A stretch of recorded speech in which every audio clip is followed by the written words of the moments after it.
Hello, everybody, and welcome. Hello, I'm running late. Oh, my God. And right for the guest that I shouldn't be running late, you know. I should be all snazzy. Yes. I should be all in style and fashionable. It is. We need some more chill music. Let's see if we get a little more. Yeah. You know, now I'm going to get critiqued by the salon guy. You know, he knows everything about style and fashion. And now here I am with hair just washed, with lipstick halfway there. Guys, I got to ask you, can you hear us coming in okay? I got a bit of a mixer issue that just popped up, and I tested this not 20 minutes ago. So I'm just checking. I have to check on our Zoom. Yeah, they can hear me. They can hear you? At least they say that I look beautiful. So.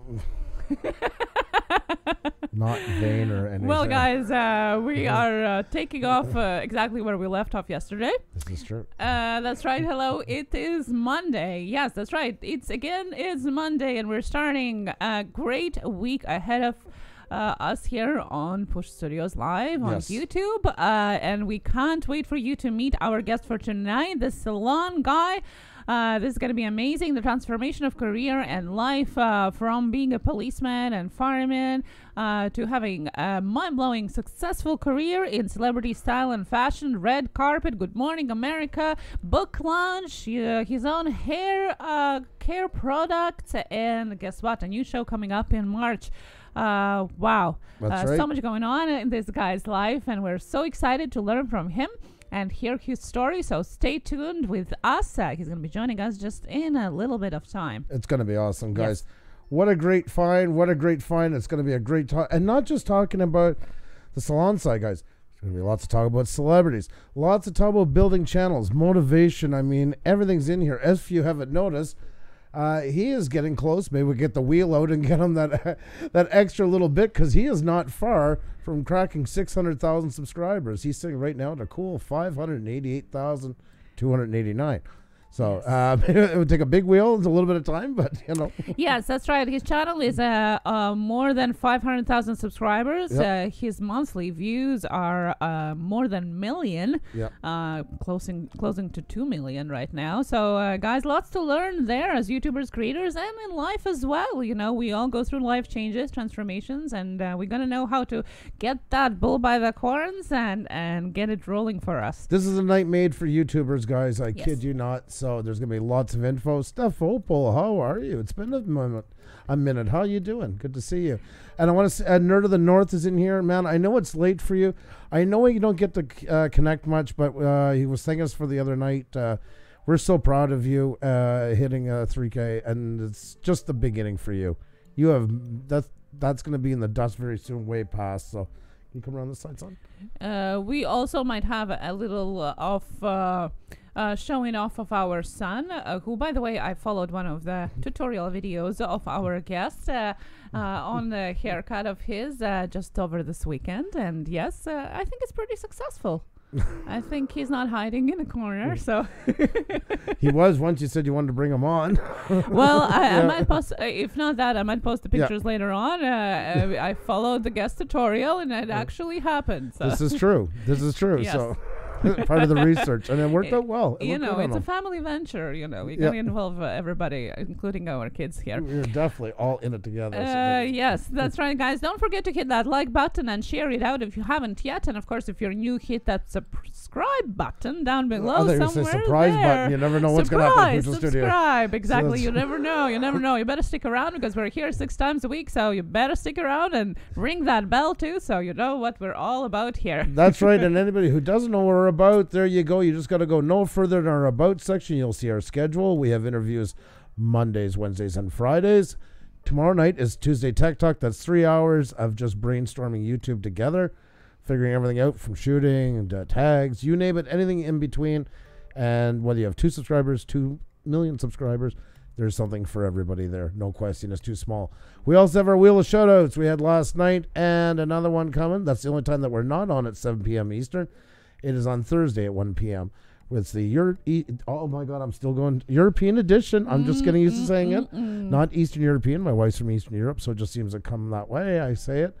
And we have a great time. No passports needed, of course. You can be from around the world, as they are there. It's just a little early to say thank you to all of our friends across the pond who stay up so late to spend time with us through the week. There we go.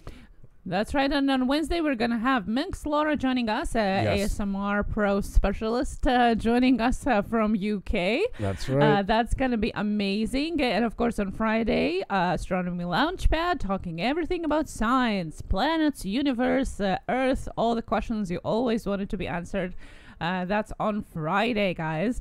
And just a little reminder for everybody in the chat that this is an interview night, so let's be respectful to our guest. Yes. You are more than welcome to network with each other and chat, of course, but if you do like to support each other, do it behind the scenes. Leave a comment on people's videos, watch it, and please don't drop any numbers, subs, or anything like that. Be respectful. I will have to time you out. Just a warning. Not so strict, but yes, definitely be good to each other. Yes, just do it on the down low. I always say interview night is a bit like a comedy club. It's normal to lean back and say hi to your fellow patrons beside you, and that just keep it on the down low. Yeah, and if you see my glasses coming on, that means I'm in a strict teacher mode, and it's coming. So you'll know the hint. Congratulations, Gary Foster. I passed 500 last week without winning at the wheel. Thank you for all you do. Well, thank you for being here. Thank you for your awesome, your aura. I think you do get the term aura because you do bring a great aura to the chat. You really do, and I love your easygoing spirit and just. I don't know. It's just he's got something the way with him, and I just don't know how to put my finger on it. Just a great pleasure to always have in here. Positivism. Yeah, very positive. Yes, that's true. A great amount of positivity. And we need more of that in the world. We need more of that YouTube. We need it everywhere. So. Yes, that's right, guys. And also a reminder for you for our amazing selfies. Well, more your selfies. Hashtag Blue Ranch Group. Take a selfie of yourself, or even better, a selfie of you watching us and post it on social media. And especially if it's on Twitter with a hashtag Blue Ranch Group. We're going to be showing it off at the beginning and end of our live stream. Always great to connect with each other. Comment on each other's pictures. Say hi. Follow each other on Twitter as well. Great way to connect outside of YouTube and get to know more people who are in the chat. Links in the description, guys. Yes. Please remember to use the hashtag Blue Wrench Group so everybody can check you out. And always look forward to seeing them because you guys do some amazing selfies, by the way. It's heartwarming. You take all the effort to do so, and it's like a scrapbook of our channel. We're very proud of it. And hello to little Laura that is gonna be falling asleep in UK since she has her nephew over, I think. But she already posted her selfie and tweeted it out. She did everything. So thank you so much. In a few minutes of time, guys, we're gonna be doing a roll call, as we always do, is calling each and every one of you guys' name to say a special hello and thank you for joining us at the beginning of our live stream. So don't go anywhere. Definitely going to say hi to you as well. Definitely. Give you guys another minute or two to come in, and then we'll get right on to it because we want to say hello to all these amazing people, guys. You are surrounded by awesome people, awesome creators, all like-minded. And tonight's guest, guys, has a lot to offer in not just the salon industry, but life-changing events, and also especially about building on YouTube. There's a lot to learn, a lot to hear, so you do not want to miss any of this. It's going to be really, really informative. That's right. He also is owner of a media agency that actually does work for content creation and marketing for YouTubers and businesses.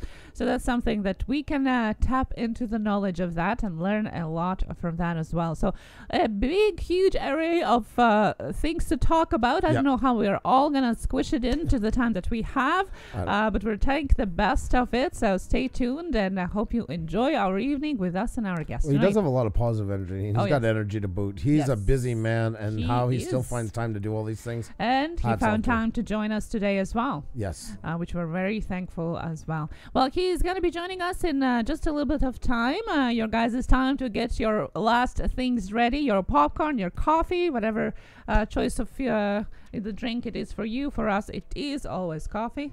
Popcorn and coffee. Well, for somebody it might be popcorn, for somebody it might be coffee. Okay. It's not more like it's kind of a combo yet. Yeah, any last minute things that you have to do, so you have your full attention right here tonight. that just sounded so god awful together. I don't know, maybe it's wonderful. I don't know. Well, coffee flavored popcorn, that's an idea. Oh dear. With caffeine in it. Oh dear. Oh, vegan burnt pizza. Forgot all about Ooh, that. that's right. Steph Oh, Apple yes. with classic vegan burnt pizza.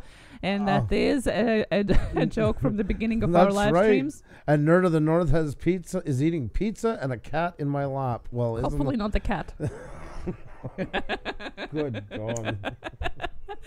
Guys, good to see Wow. you, and good to see all of the ones that are new to our channel as well. Hello and welcome here. If you're wondering why everybody is in blue and having the mod wrenches, because it is not a status, it's philosophy here. You're going to get yours in a little bit of time as well. Frangie on box says no coffee at 1:11 a.m. Coffee here. always, no matter what time of the day or night. Our it's lifestyle is always- just turned into this now. Yeah. Yeah, it's become our blood basically. You know, I never drank coffee in my life until like a year ago, until she decided to get me hooked. I never drank coffee in my life till I moved to Canada. And it was a time difference that made me drink coffee, or otherwise I would have been sleeping by my in-laws' supper table. So yeah, I think I trump you there. All right. All right. Yeah, guys. Well, nothing has changed there if you haven't been there here for a while. Everything is still the same. Hello, Gil Skills. Hello, the What's going on, my friend? Hads is here. Creator Spotlight show as well. Of course, is here. Prevolution. Boys Grace. Hello. Good to see you guys as well. And please remember, guys, to hit the like button, tweet it out, tell a couple of friends to come over, come hang out, enjoy our guests, enjoy the people in the chat, guys. It is a win-win. No way to be wrong, especially tonight. We're going to have lots of great chat, lots of great things, like I say, for you YouTubers out there that you will be able to enjoy for many eons on, inspire you guys. That's what we're always hoping to do, is find stories that really inspire you. Yes. This is no exception. And tonight by one any of means. them is going to be a great story that we're going to keep till the beginning of our guest coming in, is how we met our guest. Yes. Which that's is true. a very, I must say, inspirational story as well, and a good lesson to the people that are here on YouTube, for us as well. Once again, guys, just before we forget, don't make sure to check out our Blue Wrench Group merch. Here you go. Something for everybody. We got socks, leggings, t-shirts, stuff for the babies. We have wrenches, mug wrenches. Everything's just covered in wrenches. Let's just call it that. It's draped in wrenches. Seamless, custom-made Yes. Blue Wrench Group design just for you guys right there, and a simple blue design as well. All available in the link in the chat, as well as description and about section on our channel as well. Go check that out.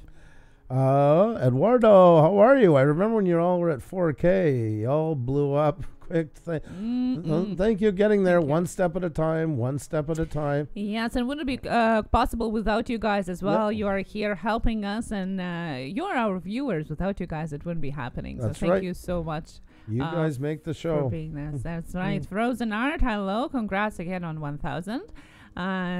Little Llama Laura. Yes, definitely do that. I hope I'm not going to be asleep at that time. And you never know. You never know. Ralph Morek, hello. Ardent Sports, hello. How are you doing? Welcome here. Welcome back. Welcome back. Good to see you. That's right, guys. Well, I think it's time for you guys to like and share if you haven't yet. Remember to share it out. YouTube has disabled the automatic sharing option for when you like or add the stream to your playlist. So we do appreciate it when you manually share that to your social media, or at least tell your friends or viewers as well that we're here. So we do appreciate when you share that button. Share. And of course, if you're new, smash that subscribe button down below and ring the bell to know when we're on next. That's right, guys. Time to do a shout out. Time to call all your names out, yell them out to the masses, say thank you for being here. So many great people. It is an honor just to call out your name. I want to say a great big hi to Zion, West Haven, always and forever.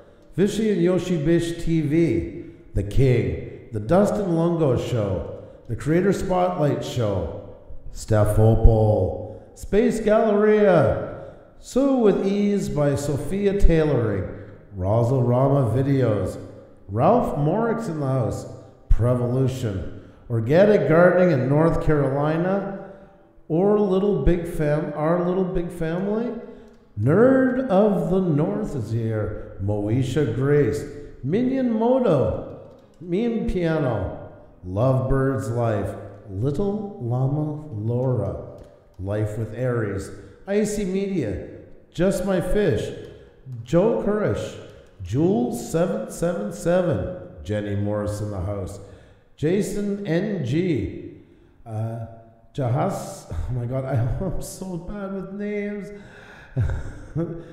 Jahasiva Jones, I'm so sorry if I mispronounced it, but please want to give you a great big welcome. It's so nice to have you here.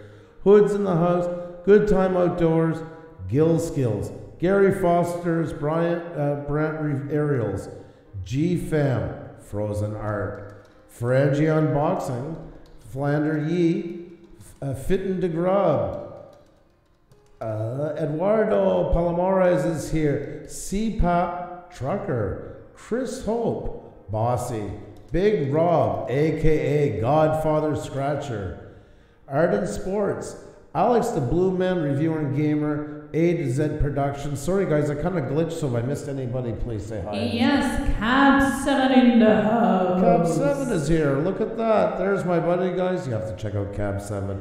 Visi and Yogi Beach here. Treetop Gossip News. Mexico. Hello. Loki's Media. PB the 18. Hello and welcome here as well. And don't forget, guys, to hit the like button, tweet it out, please DM some friends. And please remember, we are getting buffering, guys. So if you buffer, don't suffer. Hit F5 on your keyboard if you're using PC. Command R if you're on Mac. We apologize. It is the YouTube servers, not us. Or otherwise, we would definitely try to fix that ourselves. The King, TriStar Travelers, hello, Sherry and Ricky Vlogs, hello as well, Kasumi here, Russell Ramvia. Tara Cope is in the house, how are you? Ash Info here as well. Awesome, guys. Hello to everyone that is listening to us on their headphones as well. Say hi in the chat if you can. Hope you enjoyed your time with us. Yes, it was great to have you all in here, guys. Thank you so much for being here. A real pleasure. Simply Shannon's in the house. Simply Shannon. Shannon likes the echo, of course. Gotta give. She's back and she's a fan of the echo. That's right. And I also want to say hi to the Art of Read. How are you? Good to see you, Hoods, as well. Great to see each and every one of you guys. So many awesome channels. So many and guys, this is a night for you to be inspired, to get tips that you cannot pay for, guys. I cannot stress that enough. Hungry Squad, how are you? Good to see you. Great to see you. Good to see you. All of you guys is here. Thank you so much for taking your time and joining us today. We're going to be looking at our selfies here in a little bit of time. Always great to see you. So it's never too late to add yours. # Blue Ranch Group. The King. There you go. Oh, Vexicore. There you go. Got it. Rebel Rocker. See, we got more fans. The Echo. You said they didn't want any more than they wanted me to set fire to this box. You know, we'll have to do a poll one of these days, you know. Maybe that's how we should start our community tab, is a poll about Echo. Joe, that's right. It will be interesting to hear from a larger YouTuber to see what they did. Exactly. That's 100% right. Yes, and it is a good reminder, guys, that you're more than welcome to add your questions to the mix as well. Don't forget to put @Push Studios or #Push Studios if you're on your phone, so I can see the question and copy that, and we're gonna definitely ask it through the conversation. Wouldn't that be cool if we could do it? Like, we could sometimes get people, we get them 100 over. to get him just under 12,000 and get him to his 600,000 live. Yeah, that would be cool. Yeah. We'll definitely get him on the wheel once he gets closer to 600,000. Exactly. Yeah. There's only 3 to go, folks. Three to go. That's right. Oh, aren't we crazy, Karen? Yeah. My old ladies cooking show. Hello. Welcome. I just realized the time. We're gonna get those selfies on the roll. Yes, that's right. Right now. Ooh, look at this. We're starting off with Nerd of the North. This is awesome. In true Nerd of the North fashion. Oh my God, I wore something extra nerdy for my amazing friends. Isn't that cool? That is so amazing. I love that. That is epic. That is so epic. Your message is so important on YouTube. I am such a fan of what you do, my friend. And you wear it well. Pardon the pun. You wear it well. Much love to you. So, always such a pleasure to have you in here. Thank you so very much. And speaking of positive, there's Jenny. How are you doing tonight, Jenny? Thank you so great much. to see you. Always love seeing you. Always love having you by. Hey there, Mary Jane. How are you doing? Great to see you. Rosal Rama, life without art is stupid. Well, I cannot argue with you on that one. I cannot argue with you on that one. That is so cool. Mary Jane giveaway. Hello. How are you? The side of Joey. Hello. Rosal Rama once again. Yes, just beautiful photography as always. Gorgeous. You are so talented. Such a pleasure to see your work. There they are, Big Ur. How are you? Thank you so much. Almost time. Thank you so very much. We love that you guys take the time to do these. Oh, AU Pack Meal. How are you? It's been a while. How you doing? Of course, Terrell Artwork Channel is here. Our original wrench. That's right, guys. Show some love to Terrell's Artwork Channel, the original wrench back when there was Terrell and maybe two other people. Terrell was the original wrench helping us out and has just been so gracious to us. So definitely show some love to Terrell's Artwork Channel. My little nephew sound asleep, little Llama Laura. Aww. So good to him. So good to him. Yeah, he's staying over through the week. That's so sweet. Thank you. Oh, I love when kids, they have that sleep that looks so peaceful. Not the weight of the world on them. It's amazing. Although sleeping like a baby is a myth. Yes. Fishy and Yoy Fish TV, the amazing Pusa Studios live now. Check them out and enjoy the stream. Well, that is just too thank you so much. And our guest, TheSalonGuy, is in the house. There you go, guys. There's a time to connect with his channel. We're going to have him on in just a few minutes. So great time to say hi, introduce yourself, and check him out. Please do that. You will not regret it. He has a great new series coming out as well, March 1st. We're going to be talking about in just a minute. This is going to be something. He's very easy to spot in the chat since he's verified by YouTube. That's right. That is right. There is Dave. Look at that. Look at that. Pusa Studios live tonight. Come join the fun. He just gets us into everything. Thank you always for thinking of us, Dave. I love your selfies and I appreciate how you always get in here. Hi, Pusa. Just hit my 1.57 hours ago. As always, love your streams. And by the way, I like this picture a lot. I thought it would be perfect for your guest tonight. Yes, definitely. Very true. Very true. And I'm sure he loves it. So that is very nice. Great job. Very great job. Sherry and Ricky's vlogs. How are you? We love you, Pusa Studios, and we love you, Sherry and Ricky's vlogs. So it is always great to see you in here. And beautiful picture once again, by the way. Thank you so very much. Love seeing you guys. Start travel. Oh, I hope she put it up again. I hope. Oh, no, they're loaded. There we go. That's better. Love you all, Pusa. And love you too, TriStar. So great to see you. Thank you so very much. You got such a good attitude, such good energy. Always love seeing you. Big or oh, there we go. Once again, thank you so very much. Guys, it is not too late to get those photos up. It's a great way. Hey, you have chat and that is a place where you can self-promote. You got some good merch going on in that? Please throw it on first and then take a shot. Let everybody see what you have going on. That's right. And guys, the music that you hear in the background is all provided by Music by MU, free music for your videos. If you are looking for new audio files for your YouTube videos, that's the place to go. It's copyright free. Check that out. That's a cool feature all throughout our season 2 here. Well, little Llama Laura, I hope you're taking care of yourself. You got a lot of headaches and stuff like that. I just hope you keep an eye on that. Yeah, we're worried about you. Yes, I mean that. I hope you keeping an eye out for you. Yep. We don't want nothing happening to you. What do you say? Just about time to bring on our guest? Yes, I think so. So our guest flew through the chat, and he's going to be joining us as well. So guys, don't go anywhere. That's just in a little bit of time. Cardoso Media is back. Hey. Awesome, little Llama Laura. Good to hear that. Always love having them in. Yes, Bossy's here. Calgary. By the way, guys, did you watch the Oscars Academy Awards yesterday? I know those of you that were in the chat yesterday chose us over Oscars, but still, maybe you watched it today. Marty's here, down the rabbit hole. How are you? Great to see you. Great to see you.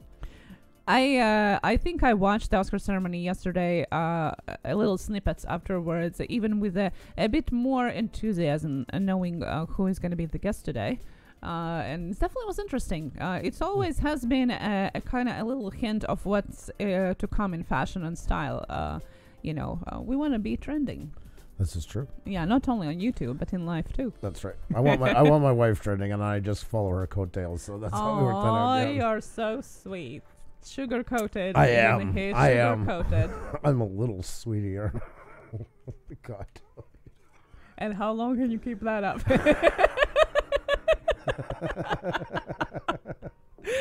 Oh my! But I did enjoy red carpet, and that's probably one of the best things that I do love enjoying watching Marty. is red carpet shows before the award ceremony. Grammy Awards was just 2 weeks ago.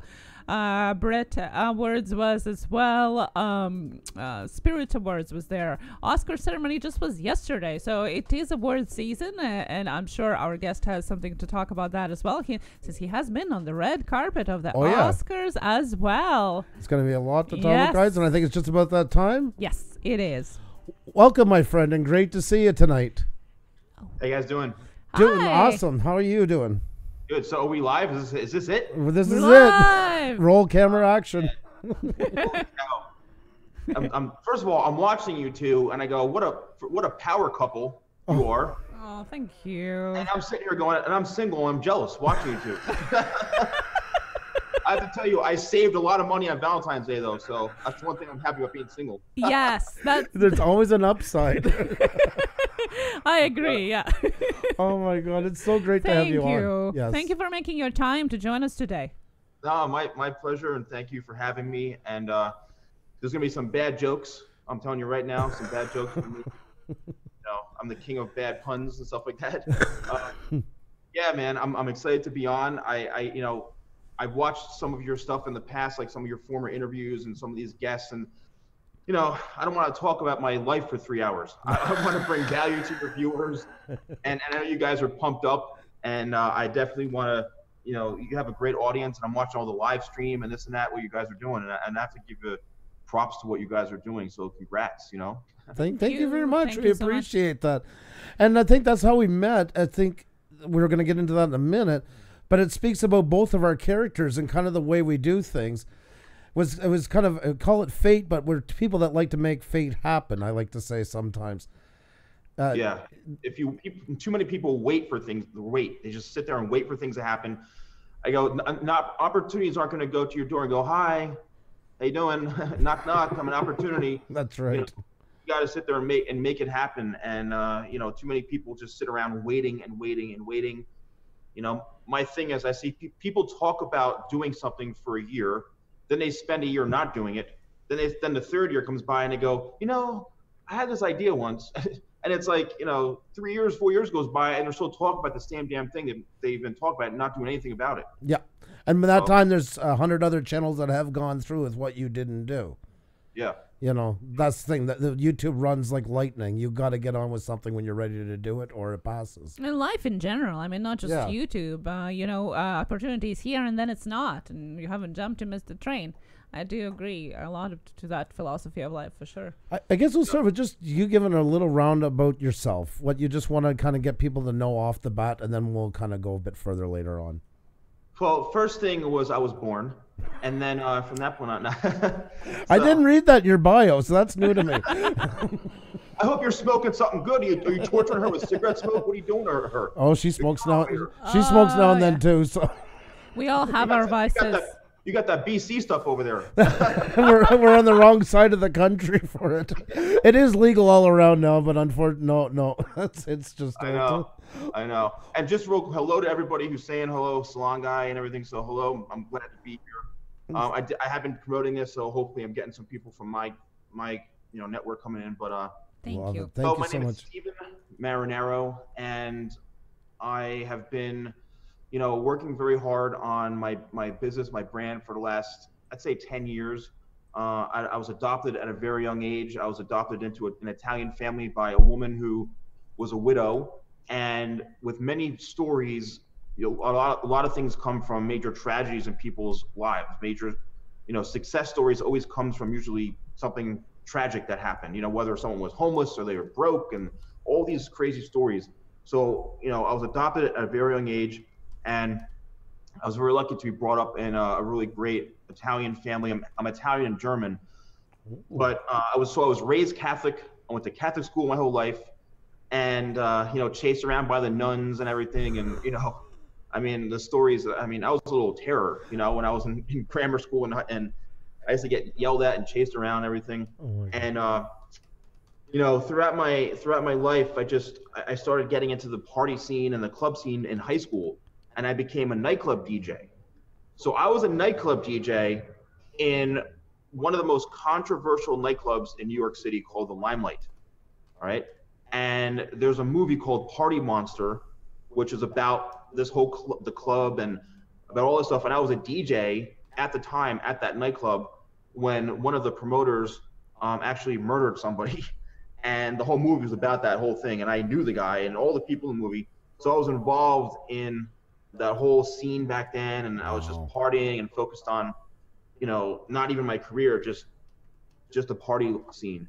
And I had graduated high school and I wasn't sure what I wanted to do with my life. And this is how it segues into me becoming a hairstylist. Is down the street from me, there was a strip mall, and there was a girl who was working there.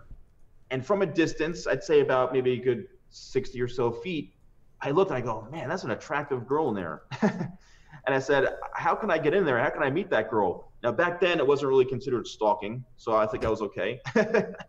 But I actually used a sales technique to go in there and try to meet her. So I went in there, and my intentions were to meet her. And up close, she wasn't nearly as attractive, and she was like 20 years older than me. Okay. We both were like, huh, okay. and they go, are you a hairstylist? I go, no, I'm just looking for a job. Like, I just graduated high school. I wasn't going to college. I'm looking for a job. And they go, well, we can hire you. And I said, I'm willing to do anything. I know nothing about hair. And that is what kind of started my career in the hair industry. Went to school for it, got my license, found a mentor, started working for L'Oreal at age 21. I went through all sorts of stuff. Wow. And I think the main thing is what people probably want to know about is how did I start the Salon Guy? Well, that woman who adopted me, my mother, rest her soul, she had passed away about almost 10 years ago. So when she passed, I said, yeah, thank you. When she passed, I said, it was tragic for me, but I also said, I want to take all of her energy, everything she went through, and from this moment forward, everything I do is going to be in her memory. And I'm going to use the strength and courage she had. So who the heck is going to get in the way of that? So since then till now, I've been on a hardcore grind. I've been nonstop. I've just been, it took me about 4 years to understand what the hell I was doing as a brand, as a business. I didn't even look at myself as a business. I was just trying to put myself out there and build it up. And, we'll talk about this stuff later. I want to give you guys time to speak because I just kind of we want to know you're doing great. This is what we needed to start. Yeah. And, so building the Salon Guy has been very, very interesting. A lot of people see the big numbers and they see the celebrities and all this stuff. But the part that people don't know is the amount of sacrifice I had to make, the amount of patience I had to have, the amount of sweat equity I had to put in, the times I've wanted to give up, the pain, the this, that, of all the, the headaches and the heartaches and the, losing money and the stress in order for me to even, kind of just start to break even on my investment in myself. Right. And, everybody talks about being patient. Patience is a very catchy kind of phrase. Oh, be patient, be patient. Well, patience could be very painful. And you have to really understand what that means, because I've been patient for almost 10 years now. Most people don't want to be patient for 10 minutes. Yeah. Mm-hmm. So I've been literally working my butt off because of my vision, my dedication, my passion, my source of energy, some of the training and things I've done in the past. I mean, I have like this crazy mentality that I'm like a machine, man. Like failure is not an option. That's the one thing I live by. Failure is not an option. You're a very conditioned person for that. You really are. And that it's something you hold very sacred to you. And I believe that is a way to get ahead in life right there is needed. Or to have a chance, nothing's guaranteed, but to have a chance of getting ahead in life, you have to be conditioned to knowing where you got to go to, what you takes to get there. And your work ethic is superb. I mean, I want to compliment you on that right off the bat. Thank you, man. And being in the customer service industry, by trade, technically, I'm a hairstylist. I went to hair school. I still see private clients. I'm not like an open to the public salon, but I do take private clients and people I've had over the years. And once we kind of segue into like some of the marketing and business strategies of how this all plays out to people. I get business and people wanting me to cut their hair from all over the country. Wow. They'll fly in, they'll travel 3-4 hours for a haircut with me. They'll stay in hotels overnight, and it's out of control. And they come in and I'm just, they watch me on YouTube and they go, this guy understands it. I want him to cut my hair. And they come in and they're just like, oh my God, I can't believe it's you. And me, I'm a very like humble, laid back guy. I'm like, yeah, this is me, whatever. You get me some bad jokes, you get a good haircut, They always come with bad jokes. That's one thing guaranteed. Yeah, a good cut and bad jokes. And so it's really interesting, but I think it really comes down to the kind of person you are. And for me, I'm very, very grounded. I have a good source, and I made this spiritual transition many years ago to where I stopped asking why all the time. If something didn't happen, if I didn't get an opportunity or this or that, and I would get denied or it's a no, I would always, my first thing of why God, why me? And then somebody kind of said to me, goes, stop asking why and just start saying thank you. And I go, what do you mean? And I said, what about the little bad stuff and the no's and this and that? And he's like, be thankful because you can't control that. You can't control your destiny. So start being open to anything that comes your way. And I'm telling you, that changed my life completely. So right now, I literally am open and accepting to anything that comes into my life, whether it's good or bad or whatever. Nothing bad actually happens in a sense because I'm just so open to it, and all I think is about positivity. Now, even if something does happen, like from the business perspective, if I do get a no or a company's like, yeah, we're not going to use you or this or that. It's tough, but that emotion lasts for like a few seconds because I go, you know what? It's not meant to be. Yeah. It's not meant to be. And I'm going to focus on what is meant to be, which is going to happen sooner or later. So I just keep pushing forward. And that's really how I've gotten this far. And, they say it's lonely at the top. I say it's lonely at the middle because I'm right at the middle right now, and I'm just kind of transitioning into new things. Yeah. And, so that to sum it up, my 5-minute bio, after 45 minutes, that's basically it, man. And thank you for everyone saying hello and all these great compliments. And Steven, you're so handsome. No, I'm kidding. No, but anyway, but no, all these great compliments, and I appreciate that. Well, I that is so awesome what you said about being thankful for even no's.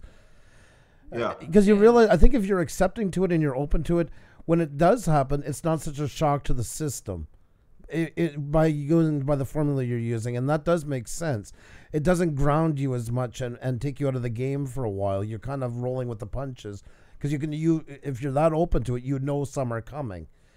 Because a lot of times we get fixated on something to the point that when the no comes, it's the most crushing part of our life because then we haven't been focusing on anything else in the meantime. We've just been on that one area. And I liked what you're saying about that. It kind of makes you more looking at everything as a whole and not just one moment out of it, if you say. Yeah.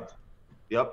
No, definitely. And it's all about a mindset. Yes. It's all about a mindset, and again, I'm fortunate to have had specific types of training that has kind of made me be able to kind of zero in on things. And I can be I say I'm like a very tactical when I do stuff. I'm very, very tactical. And what I'm doing on set with my productions, with this, with that, I know I can rely on myself. Yeah. And I've gotten to a point where I can do anything for myself that I would ask anybody else to do. All right, go shoot this, film that, do this, edit this. I can do it all myself, and I have very high expectations. And when you have a brand and you've worked so hard for something, you have a high level of expectations. Yep. And it's not out of ego. It's out of like, look, man, I know how I can do it. I can do it 10 times better than you already. You got to bring it up to that level. Yep. And sometimes people can, and sometimes people can't, Well, that's one thing we've pushed, and especially on all of our stuff. We've been pushing brands since the beginning, and we take that part very, very seriously. And I used to be a marketing promotions coordinator for a big music company, musical instruments and stuff. And it's a big philosophy of ours. Pusa Studios is in everything we do. We want to, even when we changed the live streams, we'd only do live streams on the agreement both of us made. we'd put the same integrity we do into our videography or photography, because that you're only remembered by your worst mistakes. and everybody can make a mistake, but even how you own up to your mistake is how you keep your brand strong. Nobody's perfect. Yeah. So I'd love for you to start firing questions at me, because I know there's 19 different things that you want to ask and everybody's talking about. So I don't mind if you start firing off questions on specific things. I would like to first ask you about the Oscars last night. Did you watch? I watched some of it. I was actually driving when it first started, because I was like, there's no host. I've been to the Oscars before a couple times, and like I filmed at the Oscars on the red carpet. You could even look on my YouTube channel. Yeah. It's really incredible. But I was like, oh my gosh, there's no host. I can't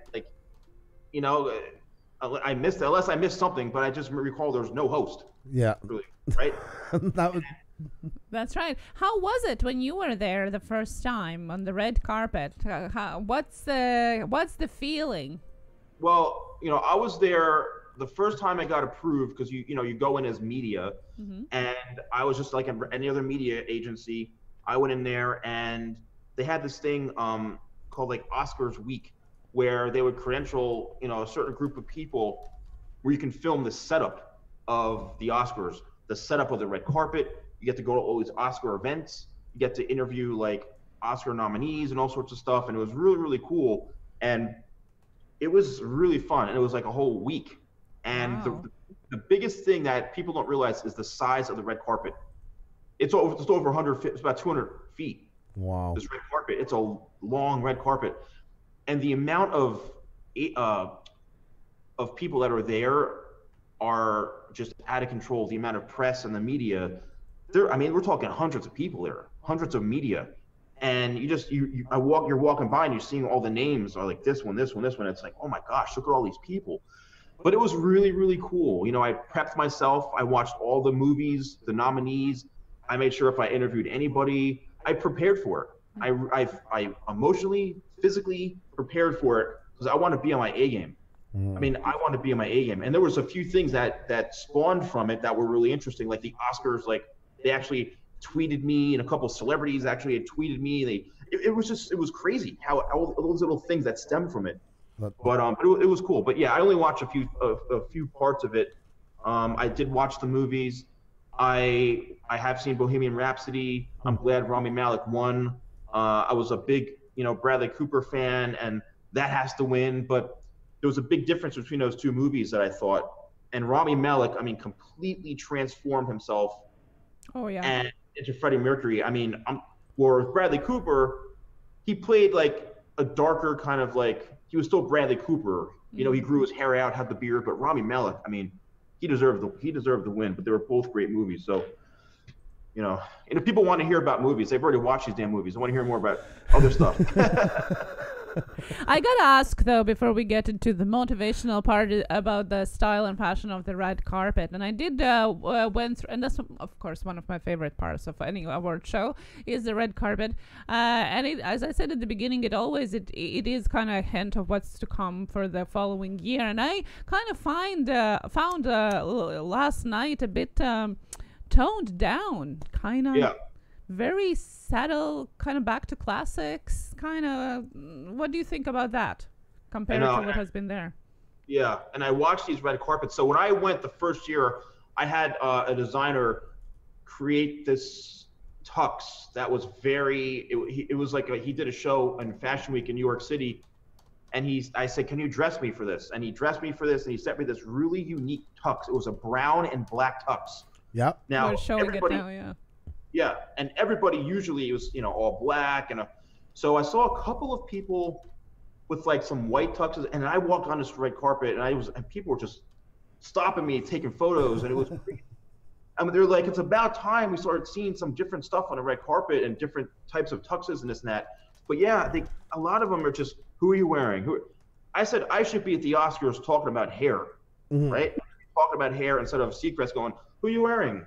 Or Juliana Rancic, who are you wearing? It's all great to know that for publicity and the branding and the promotions of the jewelry and all that, but I should be at the damn Oscars talking about hair. Yes, That's I agree. right. I agree. I agree. And it's not the Oscars. I can't resist showing it anymore, guys. You have to check this out later. Speaking of celebrities, you have to check out the Trump hair tutorial. This is so awesome in so many ways. I tweeted it out today, so if you missed that, guys, you can check that out on our Twitter. And I have to tell you, okay, my hair is real and fantastic. Melania even loves my hair. Melania loves it. That was so awesome. I happen to do a fantastic Trump. that was so priceless. Like, I was I'm gonna build a wall around my hair. There were rumors that the stage on the Oscars yesterday actually was shaped in the style of Trump's hair. Did you see that? You're gonna have to go over to watch You'll the have full to see version. that. Yeah, That the actual stage was apparently shaped into the shape of his hair. A lot of people are liking my Trump impression, which is, and I have to tell you, there's 3 million people watching right now. Don't listen to the crooked Hillary or the press. 3 million people watching. That's good. You did such a good job on that. That was so. It was so funny to watch. Like an SNL skit, man. I put so much into that thing. You know. That is work. That. That's what I wanted to say. The production was amazing. It really could have been any SNL skit. You really captured even the lighting, the color grade, everything was right spark on. I actually filmed that at YouTube Space in New York City. They had a huge set during the primaries and all that. So they had this whole White House. Oh. They had all these different rooms set up. That's why I did it. You know, because they had all this stuff, set up. That is cool. Yeah, that's your spirit. Once again, there you are with advantage. Once again, took advantage of it. You took advantage of it. You keep saying that through, and I love that. You know. You always got your ears and eyes open for the next thing that comes around that could work out. I'm assuming. Make America great again. I'm gonna make my hair great again. That's right. That's right. Well, with his, I think you really had your work cut out for him. So definitely something to tackle.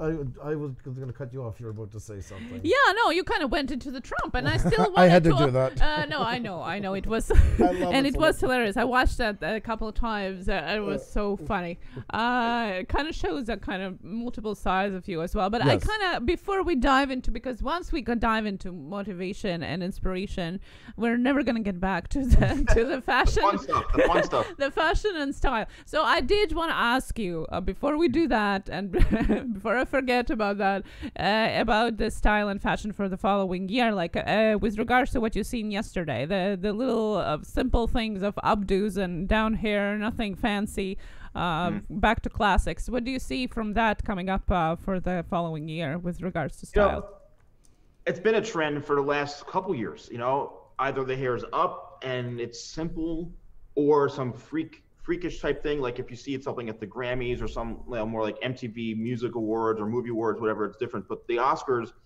you know, I think a lot of people just they like to just keep it simple, and they like to not do anything outrageous. And it just goes to show how somebody can look good in something simple. You know, so I'm totally a fan of it. You know, I'm totally a fan of it. So I think it's going to continue. It's never going to die out. Being natural, a natural beauty is something that's timeless. It's never going to go away. So I'm actually happy to see that, you know. That's a great point. I like that. Yeah. Thank you. Yeah. There you go. Floor is yours. I had to put it out. My God. I'm aware. We're all aware. We're all aware. Can you see yourself, say tomorrow you wake up and you have 4 million subscribers? And everything is going, you're getting endorsements, you can't even stand the work. Do you still always see yourself cutting hair still? Do you think there'll always be a part of you still doing it? You know, it's an interesting question. I think about that every day because, like, I'm trying to do less and less of it because I'm so busy, and my passion after so many years of doing hair, I love doing it, but at the same time, I'm kind of like, there's days where I go, I don't want to cut another head in the rest of my damn life. Right. I'm just like another one. And I love my clients, and I love the art of it. And I think as being the salon guy, it kind of keeps me relevant. You know, it's like a chef, like Wolfgang Puck, never cooking again. Right. It's like, well, dude, you're kind of like Wolfgang Puck or like Emerald or like Bobby Flay. Any of these guys, they stop cooking.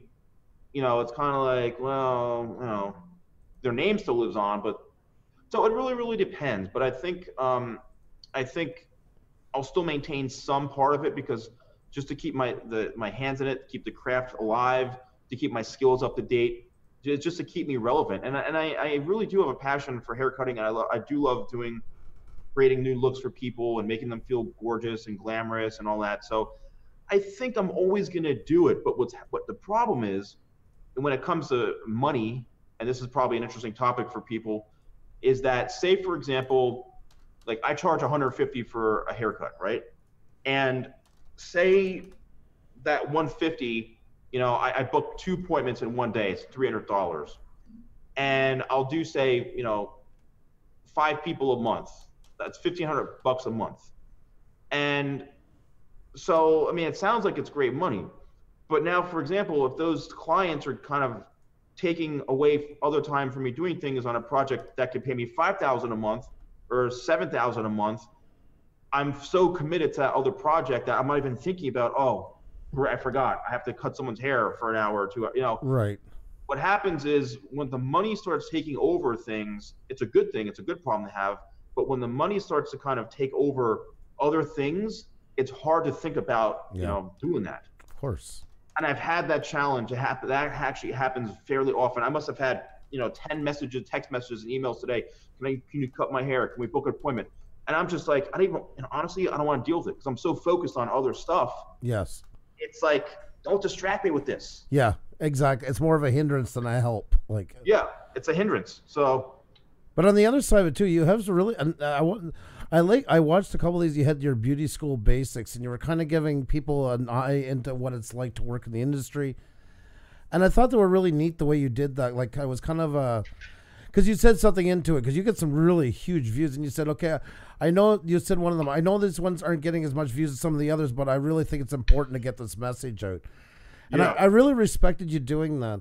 It shows you have that commitment, though, to the industry, and I would dare say the love of it as well. Yeah. To give people a chance to know what it's like before they go into it. Yeah, and I appreciate that, because one, that shows authenticity. It shows that I'm real. It shows that I do have a passion for helping people, that I have great knowledge to share.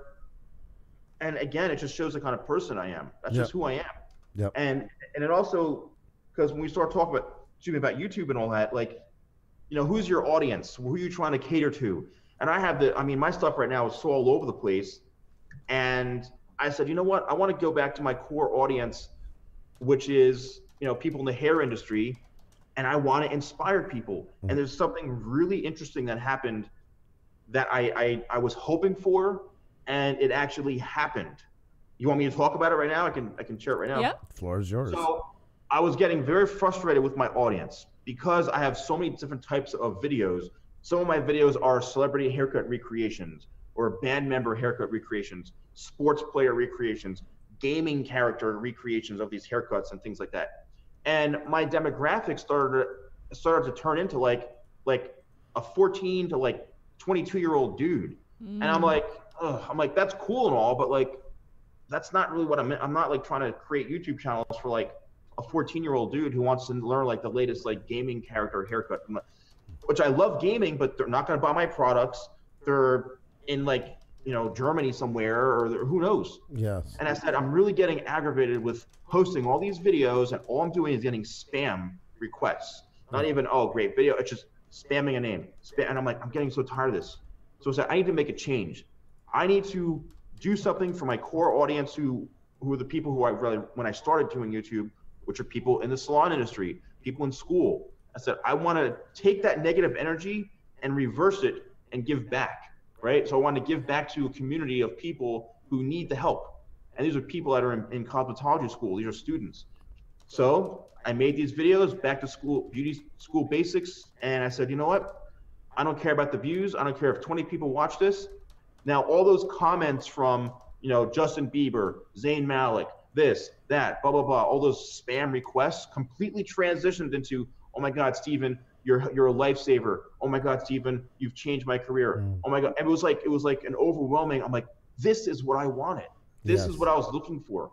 And it made me feel so happy, because I'd rather take 40 or 50 comments from people that actually have something to say to me than you know, 80 dudes that are like 14 from like the Middle East going like, can you do this one or that one? I'm like, so it was a really interesting transition, and it happened right in front of my eyes just by changing my mindset and my target audience.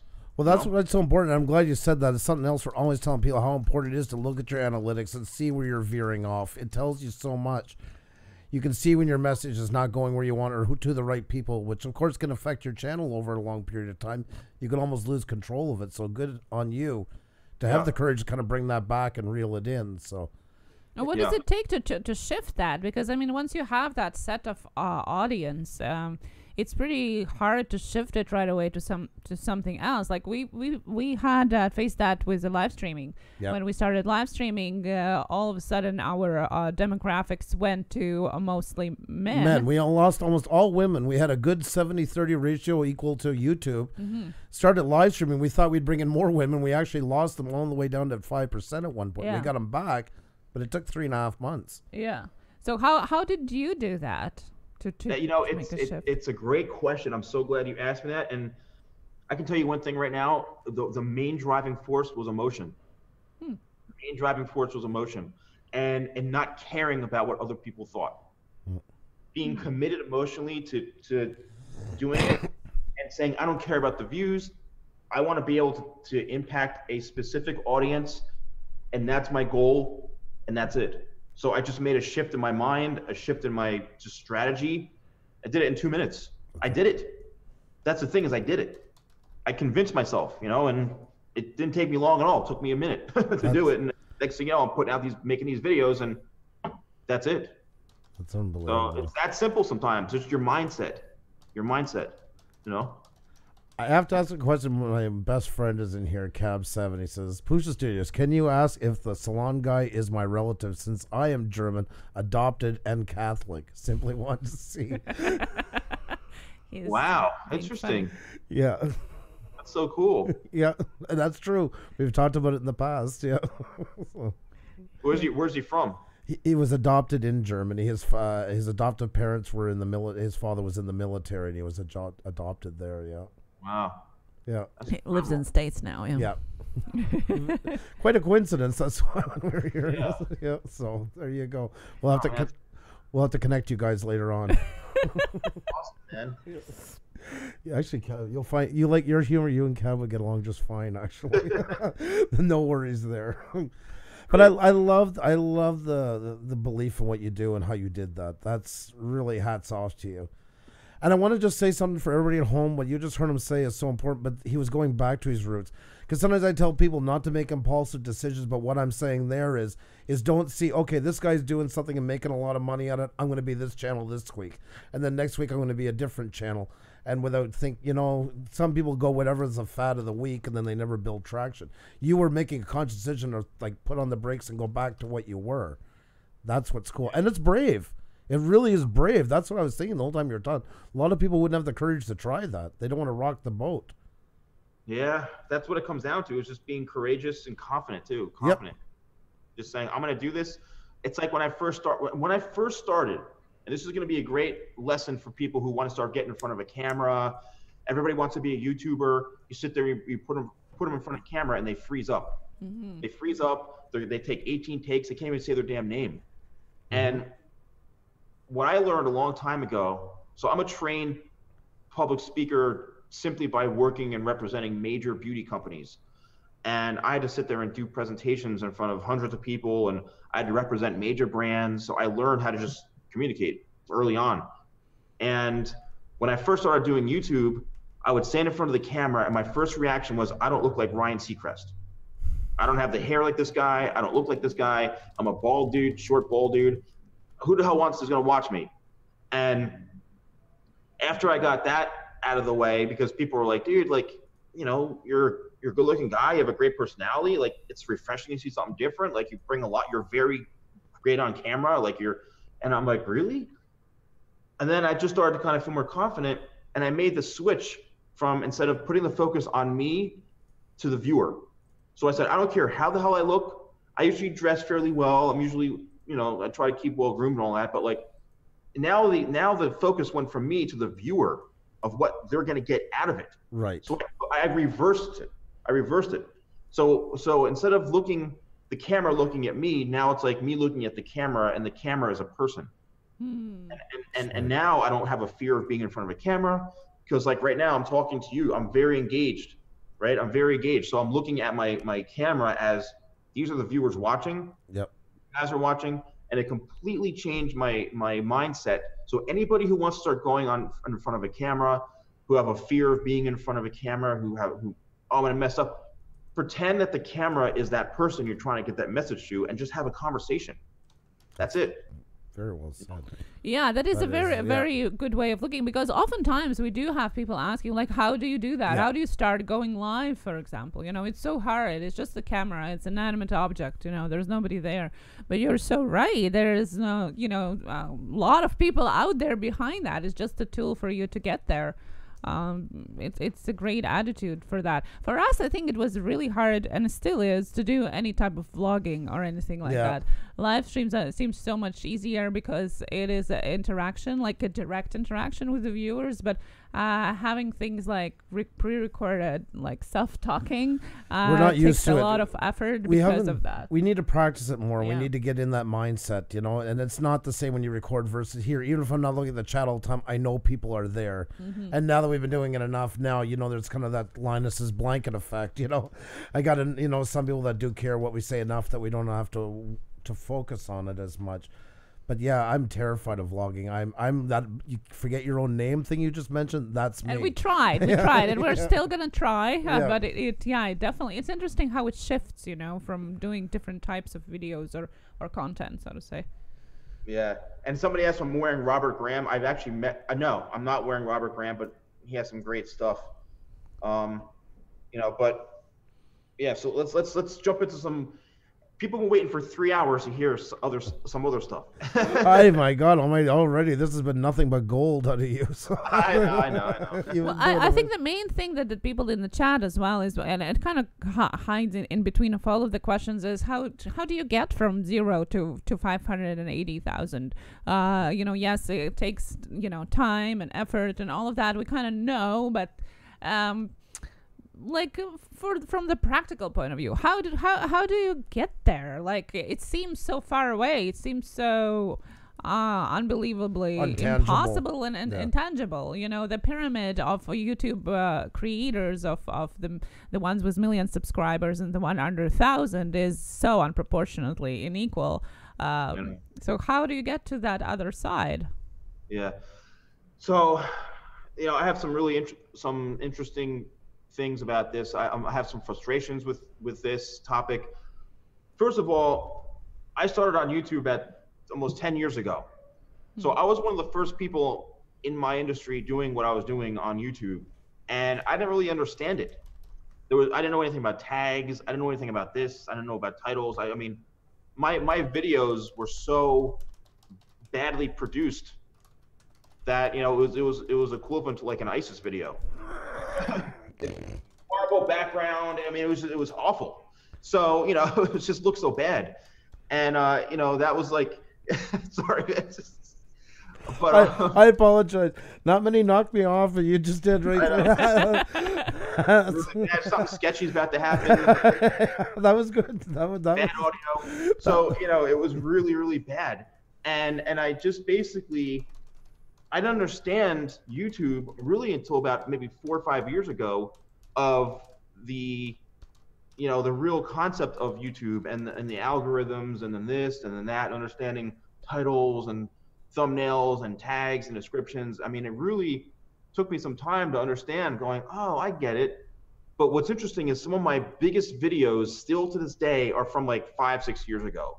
One of my early videos when I first, you know, started putting stuff out there. I think it's because it's so cached into YouTube, and it's just always going to be like their top referred video for this, and it's going to be never ending because it's already been embedded in YouTube for so long, and YouTube, like, this is a great video, people love to watch it, they're going to suggest it to everybody. So, you know, there's a lot of those like that. But, you know, so I know people, sometimes I like to call myself Salty Steve. I get a little salty sometimes because I'll see people with 2 million subscribers. I go, how the heck did they get so many damn subscribers They haven't done a damn thing. They've never been on TV. They haven't done a fraction of stuff that I've done publicity-wise, and they have 2 million subscribers. And I'm like, what the hell are they doing? Right. And then I see people who create incredibly good content that have such a small subscriber base. I'm talking extremely well-produced videos, high-quality stuff, sick editing, and they'll have like 20,000 subscribers or 10,000 subscribers, and I'm like, man, these guys, like, what really is going on here? And I think what happens is you need to pick a topic of interest. You need to pick a topic of serious interest. Like for me, I do hair, so hair is a commonly searched thing of hair tips and how-tos and haircuts and all that. And what I do is I tie it into celebrities and high-profile people, and I'll piggyback off of like, Bradley Cooper, or I'll piggyback off of a gaming character or a movie coming out, or something, a throwback of a long time ago, and then just it does very well because it's such a highly searched thing. Right. And we're talking, loads and loads of people that are searching this topic. So when you see the 18,000 YouTube channels that are talking about social media and talking about building a YouTube channel, and it becomes so saturated that like maybe people aren't searching. It's a very specific niche group of people that are searching for that, which is great, but it's not the bulk of people that are viewing it, right? And so that's one thing, is that it's not a highly searched, and if there are people who are getting those huge views, they kind of have that market nailed down because they're kind of going to be the first person that people go to. Right. Like the Grant Cardones or the Gary Vaynerchuks or Dan Locke and all these people. The same people that everybody watches, they all go to them, and meanwhile, then you got the other guy who's really knowledgeable, and he'll have like 3,000 subscribers, and he's putting just as much passion into it, but unfortunately, maybe he hasn't been doing it as long, or he doesn't have as big of a name, so it's a really challenging thing that it's going to take you a lot longer. You need a break. You kind of need a big break. You need that viral video. You need something kind of kickstart what you've been doing, right? And it requires consistency. It requires something that's going to be of interest to people. I've been noticing that pranking videos are like doing very, very well. People doing pranks in public because they're funny.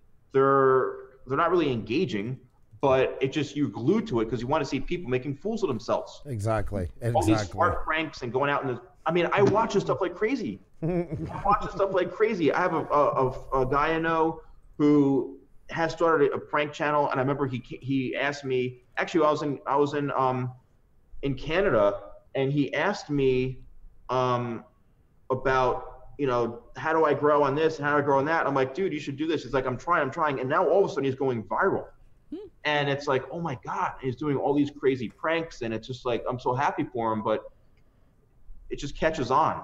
Yeah. So you need to create content that is going to draw people back in to consistently watch you over and over again. Has to be entertaining, has to be interesting, something that people can learn from or find funny or capture someone's emotion. And you have to be very consistent with it. Yeah. You have to have good thumbnails. You have to have good titles. I'm experimenting right now with my titles. Instead of like how to cut a layered haircut, I'll say like why layered haircuts are so important in 2019. Perfect. It's something completely different. Perfect. Yeah. The question and the year into it as well. Keeps it current in the question as well. Very smart. Yeah. And hello to everybody. Thank you, everyone who's saying all these nice, sweet things. I appreciate it. Again, you don't have to keep saying how handsome and good looking I am. I appreciate it though. But no, it really is tweaking the system, and you have to be experimental with it. Yes. I've been experimenting. I've been trying things. I'd say, so obviously everyone always says the thumbnails are most important. You need to have a good, clean thumbnail. You need to have a really catchy title, because those are the first two things people see, the thumbnail and the title. Mm-hmm. I tend to click on thumbnails, but then I look at the title, so they're right next to each other. So they both have to be kind of in sync with each other, so it's going to lure people in. Yep. You can't see descriptions when you're looking through these things. Like, you can't see tags. They're going to help a little bit, but like it really comes down to how catchy. What are they seeing? What are you selling them? Yeah. What are you selling them? No matter what type of content you're doing, you have to always be in the sales mode because you have to sell them on watching your video. You have to be a sales guy when it comes to your videos. And you don't have to technically be actually selling something, but you have to be doing something that's going to lure them in and draw them in and then follow up with it. That is very true. I mean, we always say you're like a self-made business the moment you go on YouTube. Even as you say, even if you're not selling a product, whatever you're doing on here, you're selling it to an audience. You have something to offer, and you want to bring in views for it. So it is a full exchange, and really, and everything counts. Everything's some more minor than others, like TubeBuddy, where it has a checklist. I always tell people it's kind of like a driver's test. If you forget to turn on your signal light, that's fine. You know, you might not fail.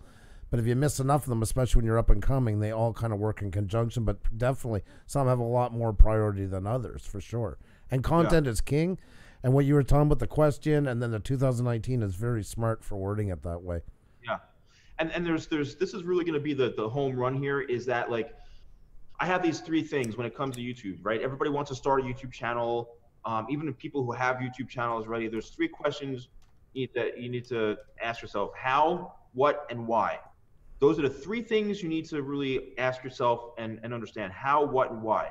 All right. So the first thing is, okay, let's start with what. What type of content are you going to put out? Simply, what the hell do you want to do on YouTube? The second thing is, why do you want to do it? Why do you want to start a YouTube channel? Is it purely for fame? Do you think you're going to start a YouTube channel and get rich? Do you think, are you going to be looking for publicity? Why do you want to start a YouTube channel? And then lastly, probably the most important thing is, how the hell are you going to run a damn thing? Yeah. How are you going to actually do the YouTube channel? So do you have production gear? Do you have a good camera? Do you know how to edit? Do you have a good computer? Do you have this? Do you have that? What's your process going to be like? How often are you going to do it? How the hell are you going to actually do it? Yeah. If you can answer those three things, like, pretty quickly, and be confident and really understand why it is you want to do that, it's going to be easy. But I can tell you right now, there's probably a bunch of people that are sitting there going, "Phew, man, I'm kind of stumped on this one." Yeah. Well, guess what? You got to sit there and you have to answer all those questions, or else you're going to be twiddling your thumbs, wondering, well, how come I'm not, doing this, and why isn't this working, and why? Because you have to really be true to yourself and figure all those things out, because you need all those things to be in sync with each other. You need all those things to be in sync with each other. Yep. Every day when I pump out a video, whatever the hell it is I'm doing, my why, why do I have a YouTube channel? When I started YouTube 10 years ago, I had a goal of one person. I literally had a goal of one. Wow. Who the hell has a goal of one? The reason I had a goal of one was because through the whole tragedy of when my mother passed away, I started a Facebook page. And that's what I read the book Crush It from Gary Vaynerchuk.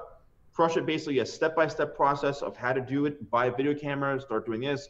I followed everything step-by-step from that book. And I created a Facebook page. And, my friends would keep track. They're like, "Man, you're up to like 20 likes right now, man." I was like, "What? You're up to 50. Dude, you're up to 75 likes on my Facebook page." Wow. 75 was a big deal. And then I started a YouTube channel, and then I would share my YouTube videos on my Facebook page, and I was building an audience. I said, if I can inspire one person with my content, and my content back then was mostly inspirational stuff for people in the beauty industry, like how to give better customer service, how to find the right salon to work in, how to give a great consultation, how to treat people. That was my goal until people started saying, "Do you cut hair? We want to see you cut hair." I was like, who wants to watch me cut hair on the internet? So, all right, fine. I started doing haircut videos. Oh, your techniques are all, I said, people want to see this crap. So then that's how it started. But that one person, I said, if I can inspire one person, I'm onto something. And I got that one message from somebody: "Steven, you're so inspirational. You've helped." That's it. That's it. That's all I needed. And that fueled me to go from 1 to 25 to 50 to 75 people. And I started to realize it's not the number of people aren't important. It's the people that make the number up that's important. Yes. Because all those people that and you can engage with, unlike, here's one big word people don't want to hear: botting. Okay? Botting. People don't want to hear about botting. All right? Bots, when I mean buying stuff and this and that and auto responders and all sorts of crap. I don't want to sit there and see 300 dudes from the Middle East posting a thumbs up emoji. Yeah. That's all botting. I know for a fact. So my goal back then was I want to inspire somebody, real engagement. I didn't even know what that was back then. I didn't even think it existed back then. Who I don't even know. Right. And then it came. So look at the audience, engage with that audience, like you guys are doing. You guys have people going crazy in the chat right now, and that's an engaged audience. You've built that up because you've been committed to this. You've cared about your audience. You get them involved. That's what it takes. It is. It really is. And that was something I worked in the music industry, and I remember Gene Simmons talking about when he started Kiss, and he said they used to get so annoyed in the 70s when they go watch bands, you know, Kansas and all them, and they'd play with their back to you for 2 hours against, you know, looking at their amps. And that always stuck with me. That kind of, you know, that always was kind of something in the back of my head about how important audience appreciation is. Because that's what I'm saying too.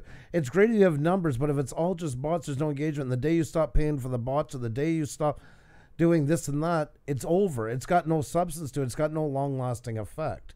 You can have good nights and bad nights, but you still have a core that is keeping you going, and that's earned. There's no other way around it but earned. Yeah. And there's somebody here, Just My Fish, one of your viewers said, this is so cool because I was going to quit YouTube, but it was one person that changed my mind. Nice. That's it. Sometimes if you have a goal of one, I tell people, look, if I'm a hairstylist, you give me one client, and I'll turn that one client into 10 clients. Yeah. I know what I'm going to do. I know I'm going to, you know, give a great service. So you have to really be confident in what you're doing, and you need to really have a clear vision and a strategy, a solid strategy. Like you guys post you have your stuff on lockdown. You're more organized than a lot of people. So that's the reason why, you know, you're growing, you know? Yeah, and it is. And it's taking it serious and being steadfast onto it and believing into it. And we sit down and talk as a business together. We do discuss this. Hey, you know, I was thinking I seen this. What do you think? Any guests we find, we sit down and talk. Is it beneficial? Yeah. I was going to tell, I guess I can do it now before we segue into everything. And this will be a good segue. Is anybody who doesn't know how we met, we were both in a Gary V chat, and it was amazing. I seen that check mark come up. I'm guilty as charged. And then I looked at the name, and I'm like, Xenia watches him. I know him. So I went and looked quickly. She wasn't around. And I'm like, I'm sure this is the guy. And then I finally caught her about 10 minutes later. I asked her, and I'm like, okay, now I got it. Then I go in, and he's talking, and he's got this book and that. And I asked, we got talking right away. And you were very open. Like, you came into the chat, and you're like, you know, I do this, and I just launched the book. And I'm like, finally, we're in Gary V's chat. I found another person that's acting like Gary would if he was here. Because Gary would be all over that room, because that's the way he is in business and life and everything. And right away, I'm like, I like him. And I'm going to take a pot shot right here and now. Hey, we got a channel that does interviews and stuff. And it was just that perfect moment to meet. I say fate, maybe to get in the same room, but it's both, I would like to say both of our characters that kind of brought us together. Yeah. If that's a fair assessment of it. Yeah. Yeah. And let me tell you a quick story about Gary Vaynerchuk and I, and everybody in this chat room probably knows. And hello is Glam Beauty. She's a fellow hairstylist. So hello to everybody who's in the beauty industry and everything. And thank you guys so much for watching. But it took me a year and a half for Gary to actually know who I was, right? So I read his book, Crush It, you know, followed his tactics to build my own stuff, would send an email here and there, I'd send a tweet here and there. And one day I sent him an email, and I said, because his store, Wine Library, was literally 20 minutes away from where I used to live. So I sent him an email, and I said, hey, Gary, I'm going to go down to your store to pick up some wine. Who can I talk to, or who can I connect with? And I've been following you, and I hope you'd answer this, and blah, blah, blah. And then he responded. Now, I'm going to tell you the first reason why he responded. He loves I wine. said, I'm going to go down there and buy some wine. He loves wine, yeah. That's why he responded, because I said, buy, purchase. He smelled a sale. He smelled a potential sale coming through. Of course, he's like, and this is when he was kind of just starting. So he smelled the sale, and he jumped in. Oh, go meet my brother-in-law and Justin. I said, okay, cool. I'll go and ask for your brother-in-law Justin and this and that. So I went down there, and I met with Justin, and we had a great time. He gave me a tour of the whole place, and we walked around. I told him my story about how I've been, read Crush It. I'm a huge fan of Gary and this and that. It was a great time. Okay, a great time. So I'm like, all right, see ya. I'm on my way out, and I was walking to my car, and I said, I am such an idiot. What the hell is wrong with me? I said, I didn't even do any social media in there. I didn't do anything. So I turned around and I went back and I go, I'm going to use a Gary tactic. I said, hey, Justin, come on, can we take a photo together, man? Oh, yeah, of course, man. So we took the photo. I posted it on Twitter and I tweeted it to Gary. I tweeted it. I included Wine Library. I included everybody in the photo, and he retweeted it and he goes, love it. Like, oh my God, love this. And that's how it all kind of started. That's how I got him to recognize. I used one of his own tactics, and it worked. And he got to know. And then, who's the salon guy? Next thing you know, I said, Gary, I'd love to do a phone call with you. We did like a 15, 20-minute phone call where he called me. I recorded. This is like probably 7, 8 years ago, probably more than that. That's crazy. So then I told him my story and this and that. I'd go to an event and I'd meet him, and people I knew him, and it just was just nonstop, like, kind of communication with him of just showing up and letting him know what I was doing. We did a couple of video calls together. We did a couple of videos on YouTube together, this and that, always letting him know what's going on. Fast forward it, he asked me to be in his book, Crushing It, his new book, Crushing It. And I was, I think, probably the first person in his live stream, there was like 30, 40,000 people watching. And I've actually posted this video on Instagram. He's like, Steven, I'm coming out with a new book, which was supposed to be called Crushed It. Not Crushing It, Crushed It. People who read Crush It, and now we're doing something. He goes, I want to officially, right here on the spot, ask you to be part of this book. I'm going to have you interviewed. And I was like, oh my God, man, are you serious? Wow. And I was the first guy he asked. And this goes, and there's other things. So if he sees I'm in a room, or if he knows I'm here, he'll call me out. Actually, when I was in Canada, not that long ago, I was some event, and he was a keynote speaker. I was sitting right there, and he goes, YouTube works for SalonGuy. Everybody started looking at me like this, and he knows you. I go, yeah, he knows me. And it was just so crazy. And I've used that clip a couple times, little like kind of gift clip, like YouTube works for SalonGuy. Like, so now so cool. The thing, he wrote me an endorsement for my book. Yes. Right here, brand new. So the first page, a review, testimonial right from him, which I think this actually, it was one, last time I checked, it was one left on Amazon. I hope it's sold out right now, but there may be one left, but it's called Brand New on Amazon. And it's my memoirs. It's everything. Is there more coming in? I hope there better be.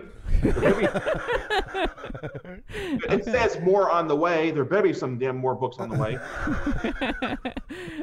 But anyway, that's my story with Gary. And people would ask me, how the hell did you get in Gary's book? How'd you get in?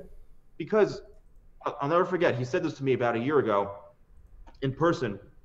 I said, Gary, man, I've been working hard. He goes, dude, look at how far you've come since we first met. Yep. Look how far you've come since we first met. He goes, patience is everything, man. I said, yeah, man, but patience is not easy. He goes, well, why do you think you're who you are? Because most people give up. He goes, I'm telling you right now, look how far you've come. So I can sit there and, he can, whatever. So that's my relationship with Gary. I never try to take advantage of it. I don't spam him. I don't, I'll send him an email every once in a while, just whatever organically happens between us. But that's not to bore everybody with this, but that's basically how it all happened, Well, I wouldn't say bore. I would think more inspire would be my word I would go with, yes. I hope I'm not putting people to sleep over here. But no, you are not. No, listening attentively is another word. Yeah, we're just posting some links to your book as well on Amazon, so hopefully there's more coming up soon. Does it say one left on it? What does it say? Does it say one left? I think there was one in the morning, but now I don't know. Gonna go and check it out, guys. Grab that one there if it's still there, and you're gonna wait for more to come. Only one left in stock, guys. This is the time to do it. Exactly. You talk repeatedly about patience, and I think in the nowadays kind of society of everything going so fast, social media, everything is just so quick. And you said you have been doing this for 10 years, and then you say patience. And then I think for lots of people, it kind of doesn't go together, because nowadays there's this perception, well, patience for how long? How long I have to be patient for? Tomorrow? What, does it happen next week, in a month? Nobody thinks, well, or very little people think of the span of 10 years as being patient. Yeah, that's a very good point. And I think that's where lots of people struggle in succeeding, maybe in transforming their lives, careers, their dreams, because they want to be patient, but like till next week or till next month, and 10 years seems like forever, almost like not worth giving patience and time towards. Yeah, so I'm going to tell you one thing right now, one solution to being patient. What is your source? What is your source that's driving you? Patience has to stem, whatever you do has to stem from something. Mine came from a major tragedy. Everyone's source has to stem from something. And that's what's going to keep you patient. That's what's going to keep you not giving up. You have to channel that source of why do you want to do what you want to do? Yeah. What's the reason? I want to be I literally know girls who sit there and tell me, I just want to be Instagram famous. People in college, people that graduated, I just want to be Instagram famous. That's their goal. Yeah. Where's that? What's the substance in that? Where's that? If you want to post booty shots all day, that's cool. But like, what's the substance in that? Mm-hmm. So being patient, and I'm telling you, I'm so glad you asked me that. Being patient has to come from a source. Yeah. That's within you. What is that source? And what's going to keep you going? What is going to drive you? This is this one. The lowest of lows will determine the height of your success. Yes. However low you go, the lowest of lows, the worst possible situation you can be in, that means you can bring yourself up that much higher. And that's, I'm telling you, that's tough for people. I've seen it. I've had my lows before, and you can bring yourself up that much higher. That is very true, and you have to feed off them, and it also speaks about your resilience, and your resilience is what's going to fuel you when you get up higher as well, to be prepared for it, because that's what happens a lot. And you brought up a good point about Instagram famous and YouTube famous. A lot of people are. This is kind of like I guess I'm showing my age once again. I always say it's like the LA scene in the '80s for rock. If you showed up with long hair and a guitar, you were going to be famous, and you're not. And it really is the drive that makes you stand out from the crowd. It's just as important now as then, except now you have even more people competing against, because it's a more open market than where it used to be more controlled to be known. You went through magazines, you went through record, you went through film and TV. That's pretty much the only mediums that can make you stand out from the crowd. Everybody's on here. Yeah. I have a lot of respect for people. I grew up in a family of music. My sister had a rock band back in the 80s, and she did weddings. She was in a rock band. I was always around bands my whole life. My whole family is involved in music, whether it's singing. My one sister's a retired music teacher. I was a nightclub DJ for like 20 years. So I'm a music buff. I love music. I love artists. So I can probably sit here and talk to you hours and hours about just music and the music scene and all that. But unfortunately, my highs have went. My highs are shot for the most part, But I don't know about your hearing, but I blew a lot of my hearing out when I was DJing with the monitors. There were I had so many loud monitors that I blew a lot of my highs when I was DJing. It is. Unfortunately, it is a byproduct of it. It really is. But do you miss it though? Do you miss the DJing at all? Oh man, look. If imagine this, you're a lead singer of a band. You know what comes with that. Yeah. Yeah. I'll tell you what comes with that. Yeah. Now a DJ, you're one guy. Yes. All the glory, all the. Hey ladies. Oh, what record do you want to hear? Well, I don't know. Okay. You're their hero. I've seen it all, and let me tell you one thing, I've done it all. So, come look at my collection over here. And would you ever go back to it? Put it this way, I've retired from partying. That's how much I've partied so much.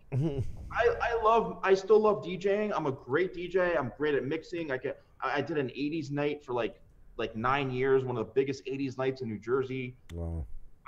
I'm a, house music, techno. I can go on. I love music. I love DJing. Sometimes I do miss it. I'm more of a primetime guy. Right. Like, you don't put me at a lounge to start like your opener at like 9 p.m. Like, I'm not an opener, So I'm more of a primetime guy, but like, I do miss it. Yeah. But the late nights, I don't miss getting home at 4 or 5 in the morning. No. Having to be up at 8. Those get a little harder as we get older. That's one thing about it. The first thing I think of is, oh my God, that morning dread. Yeah. So what else do we got, man? What else do we got? Well, there was a comment on Gary Foster was commenting about what we talked about patience. He said he said at my age, the most patience I can get is 72 hours, let alone 10 years. But I think that's what sometimes limits us in getting where we want. It's like, well, I'm too old. I already did that, or I can't do that because I'm this and that. Like, we kind of try to find excuses why we can't be patient for 10 years, so to say. And I think it becomes a problem sometimes that people get those excuses in their heads, so to say, as a limiting thing for doing what they want. It's like there's always a reason for why not to do a self-created barrier. Yeah, a self-created barrier. Yeah. Exactly. Thank you. Mm-hmm. It's easier to sit down in a chair than it is to get up. Mm-hmm. Yep. You sit right down and you're comfortable. All right, now try getting up. Now watch this. Hey, Steven, sit down. Get up. I'll tell you right now, that's such a good metaphor. Probably the best thing of the whole night, that little thing I did right there. But it's so easy to get comfortable with doing nothing. Yeah. It's so easy to get comfortable. But the minute you got to push yourself to do something, that's when the heat comes on, and that's when you got to push through. I'm telling you, what I'm doing right now. So, can we talk about this new show that I'm doing? And we're definitely getting into that. Yes, of course. And this is a good segue. You can talk about your show and your book again, since it's going to be sold like in a couple of minutes, if it's not already. That's right. Definitely. I appreciate that. What's interesting about me is I'm not a huge self-promo guy. I'm not a big self-promo guy. And like when you watch Gary, it's the wine. I mean, enough with the wine already. Oh my God. I mean, like, he'll turn an alcoholic back into an alcoholic, if someone went to rehab. To him, he's got the gift of gab for when it comes to sales. That's true. But honestly, I know it turns out there's a lot of people I know who are tired of it. Yeah. As much as they like him, it's like, dude, enough with the wine. Wine, enough. This whole new wine thing he's doing. I get he's trying to sell it, and it somehow works. For a good cause. Buy $800 of buy $800 of this right now, and I'll take a photo of my foot and send it to you. Okay. A shoe. I'll send you a shoe. And I have to ask you something, because I've just thought of one thing I did really want to ask you tonight. I won't keep you very long on this, but since we're on about Gary, the day we were in the chat, I kept thinking of something. When I said about how you and I met, and I said, we're kind of going on more of Gary's attitude of how he'd be there. Yeah. The one thing that bothers me about this, the people sometimes in the live stream talking, it's like they're all there, and it falls with this here, talking about something but not following through. They're more there to hear the quotes and re-quote everything they've heard in the last 5 years from Gary to each other, but I don't feel like they're getting the message of what those quotes are supposed to be telling them. They're basically regurgitating the same stuff over and over and over. And not making it practical in their own life. It's nice to say, but it's like if you repeat enough Gary quotes, things will happen. The thing is to live the Gary quotes and make them happen. That would be more my view on it. He literally tells people, stop watching my stuff. Yeah. And start doing it. Exactly. Stop sitting there watching me and start doing it. Yep. He literally tells people, and it's interesting. One of my clients actually was friendly with him, and I think I forget how they knew each other, but they were pretty close. And he used to tell me about these dinners that him and a group of people would all go to all the time. And I used to tell him how I was so engaged with Gary, and I was always telling the stories about Gary and I and this and that. And then after a while, I said, dude, like Gary is not really, engaging with me as much. Like he'll go months without anything, and blah. He goes, you know why, dude? Because he's already got you. Yeah. He's got you now. You've bought the books.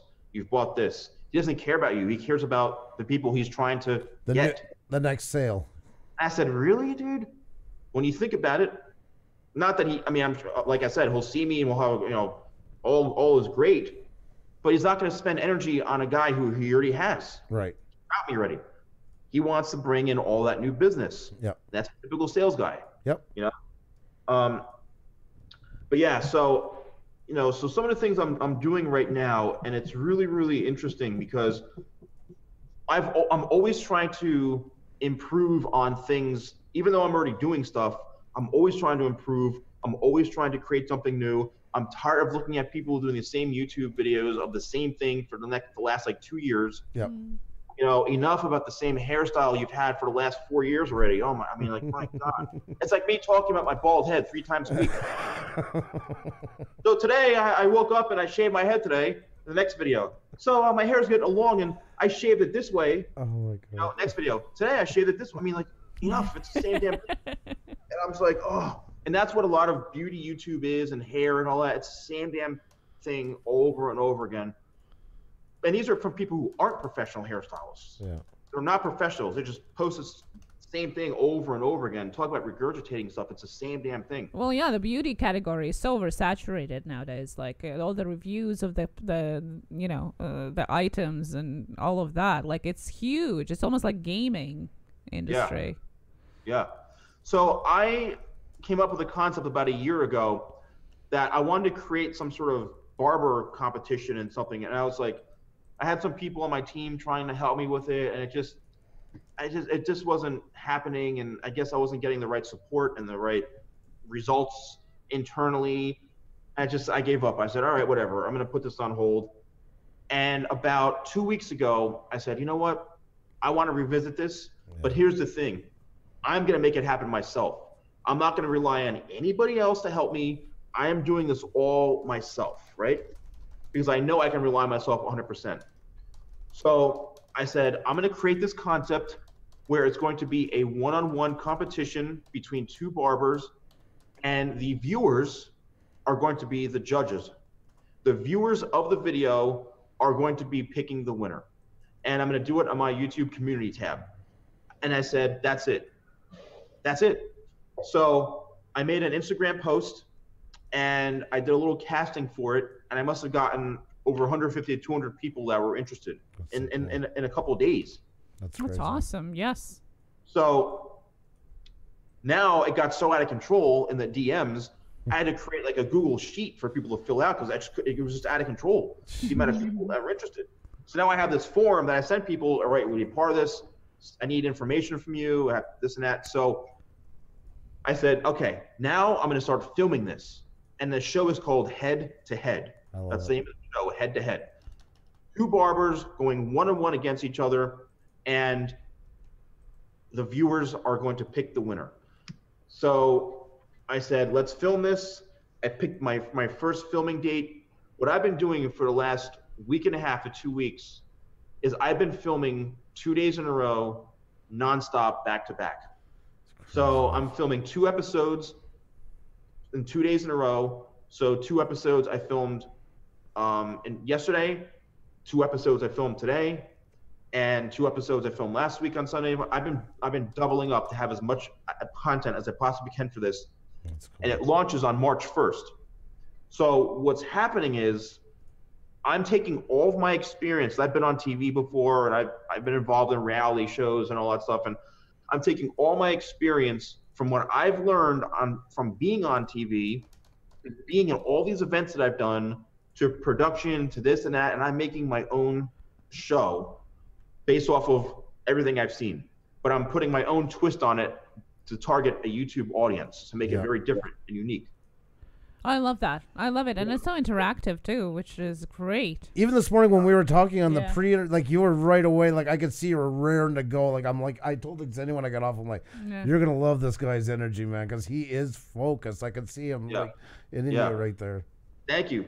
And, so the first episode, came in, the first people came in, and I've been posting these teasers of, trash talking and, oh man, his work, I'm getting people hyped, man. And what's interesting is the barbers that are coming in here, they're like, Steven, man, dude, thank you for doing this for us. Like the barber community. And I wasn't even thinking about how they thought about me, because I'm like, oh, I'm just like, whatever. It's not about me. I just want to make a great show and this and that. But everyone that comes in here, like, dude, it's an honor. It's an honor to be part of this. I'm like, really? Like, why would you even think that? I'm just very low key and humble as a person. I never think about me first. They're like, dude, what you're doing for us, we hope. My goal is that this takes off. That's really my goal, is it takes off. I want to go national with this. I want to go state to state. I want to get some big sponsors involved. This is a business venture for me. Right now, it's all grassroots, but I want to get some big sponsors. I want to be able to make a living off of this. This could literally take over my whole brand. Oh, yes. Do you think this is what this could be the thing that takes you to 1 million subscribers? I want this to be a thing that takes me to $1 million. No. I love that answer. But I was thinking that today. This could be the ticket to kind of you're already doing fantastic. Don't get me wrong. This could be a game changer. This could be a game changer in a variety. I'm looking at this as just a game changer in general for me. Whatever it brings, whatever the return on it is, I'm very, very, and people that know me, they know how, and I appreciate you guys even just picking up on that, but people that know me personally, have worked with me, they know when I'm like this, it's like, okay, look out, man. Yeah. And that's how I've gotten this far. And I'm bringing people in here all day, and they're watching, and they're all engaged. All the barbers are going crazy. They're like, dude, this thing is, first of all, no one's even doing this. Yeah. Exactly. On all of YouTube. Yeah. No one's even doing this. There's barber competitions, but they're usually at trade events where there's like 40 barbers competing at once. Right. And it's usually, a fixed winner, or it ends, it goes away. This is going to live on YouTube. This is going to live on YouTube. This is content that's always going to be there. Yeah. So I have a full strategy with this, getting the viewers to vote. Yeah. I mean, I was doing it. People tell me, dude, I'm telling you, this is going to be it, man, for you. And I'm praying that this does. I'm putting a lot of work. There's no money in this. There's no money in this right now. And no sponsors. I have a sponsorship deck. I have one rate it's not cheap, but I have one big rate. You want in on an episode, you want to be an exclusive sponsor, it's going to cost you a lot of money, because I know it's going to happen to this. Yeah. I know it's going to happen to this. So that's what I'm working on. And March 1st is going to be the premiere. Friday, March 1st at 7 p.m. Eastern Time, U.S. Eastern Time. And it's going to be an actual YouTube premiere, so people can, like this, they can engage with it, they can watch it. And I'm telling you, man, that's really my main focus. That's my main focus right now. Well, it has all the right points to it. It's interactive, it's live, it's out there. And what I like about it, that you're right, it's before it was very tied to the community of hairstylists and barbers. Like you said, it was in the shows and it kind of away from people's eyes. But it sounds interesting to people who are not in, like, within the business, so to say, as well. Competitions are always an eye drawer. Are crazy. Like, I love the idea. I want to watch it. I want to see what happens, and I'm not in the business of style and fashion. So I think joining these two worlds of professionals and users, so to say, is a great recipe for success there. Definitely. It was a very smart idea. Oh, it really was. And you got tons, like you said, audience engagement. You have a lot of engagement. Everybody wants exposure. You're giving the barbers that. So that's feeding off, and you're bringing all their communities together that they know, and it's just success written all over it. And so much potential to do further things with it as well, Yeah. I appreciate that. And I want to, since we're talking about this, I want to throw a little spin on this and ask you guys, what is your ultimate kind of goal with this? Where do you want to take this? What's your goal with this whole thing? Like I said, we didn't plan to live stream when we started. Kind of fell in our lap, and then started growing with it, and then we kind of found what we wanted to do. Now we have more of a schedule. We've been improving it as we go. Eventually, we kind of want to become like a morning show in the evening. Maybe it'll be cut down more to an hour with one big interview a week that will become a pod, because we're turning all these into podcasts. We're in the midst of doing it.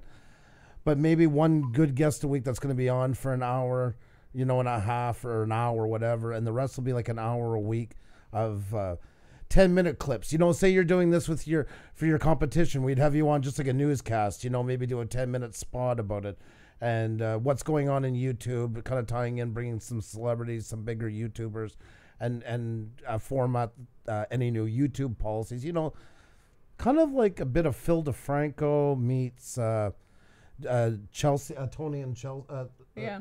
Tony and Chelsea. Tony and Chelsea, they're a big husband and wife duo. Joe Rogan. Joe in the Rogan. mix. But I must say that there's a lot of videos out there, but the live streaming content is very underrated still, and I think that's where we're going with this, is having that live interaction while you're having the content. And yes, Premieres kind of does it in a way, but you still it's still a little bit different. And I think have that live talk show vibe that used to be on TV with late night show, you know, but bringing it to YouTube and adjusting it to the format of YouTube is where we're going with. There's a mix of that night show, but probably more of that character of a morning show, a bit more like but I mean with the live audience. Yeah, that would go into it. Yeah. I've noticed podcasts, you know, I don't have a podcast, but like, you know, you have to be, so I've asked a lot of people this question. The reason I'm asking is because I do know people that have been doing this for a while and podcasting and this and that. And like, you know, I say, what's the ultimate goal? Because you may eventually just get tired of it because there's not growing much. Definitely. You could be doing 50 podcasts and it's like, okay, now what? Like, what's the return on it? What do you know, but what's really interesting is I was actually brought on to a kind of a fairly big fashion and beauty podcast in New York, like, I don't know, mid last year. And I was talking to the guy, the head programmer of this whole thing, and they're a pretty big operation. Like, they take this very seriously. I said, look, man, I gotta talk to you about this. I said, I'm a video guy. I'm not a podcaster. I'm not a big podcast guy. I don't really listen to them. I'm a video guy, man. Like, I have so many subscribers. You know, what are you gonna get? 20, 30 people listening to this? Like, I said, what's the difference between video content really and podcasting? He goes, I am so glad you asked me this. I go, okay. He goes, let me ask you a few questions. He goes, what is your average watch time? I go, I'd say about 3 minutes. He goes, out of how long of a video? I said, I'd say maybe like a 10-minute video. It's about 3 minutes or so. He goes, out of our hour podcast, we have about a 90%, you know, a 50-minute listen time. I said, dude, you're kidding me. He goes, people are glued in. I said, so how does that how do you monetize that? He goes, well, I have such a direct committed audience that if I were to ever throw an event, those people, they're going to come. I'm going to draw all my audience from those committed people, those dedicated listeners. If I tell them to buy something, I have a locked in, dedicated, committed audience. I go, are you serious, dude? Podcasts are that like big? It is. So, and they've made a resurgence lately. They're coming back. People on the move. They're listening in their cars. They're jogging. And our other argument was we have a lot of interesting guests, i.e. you tonight. We already have the content. So, you know, it's a simple point of just expanding that content and getting it out to more people. Yeah, we had people saying in the chat that this has been the longest they have ever been on any live stream, and they sit here. Sorry about that. No, there'd be an engagement. Yeah, we're the same like. Yeah, like, you know, like sit here for 2-3 hours and watch the interviews, and because they are engaging in them as they go, you know, and that's the part of the live audience with the video that I love about this. Like, you notice everybody pretty much has blue wrenches.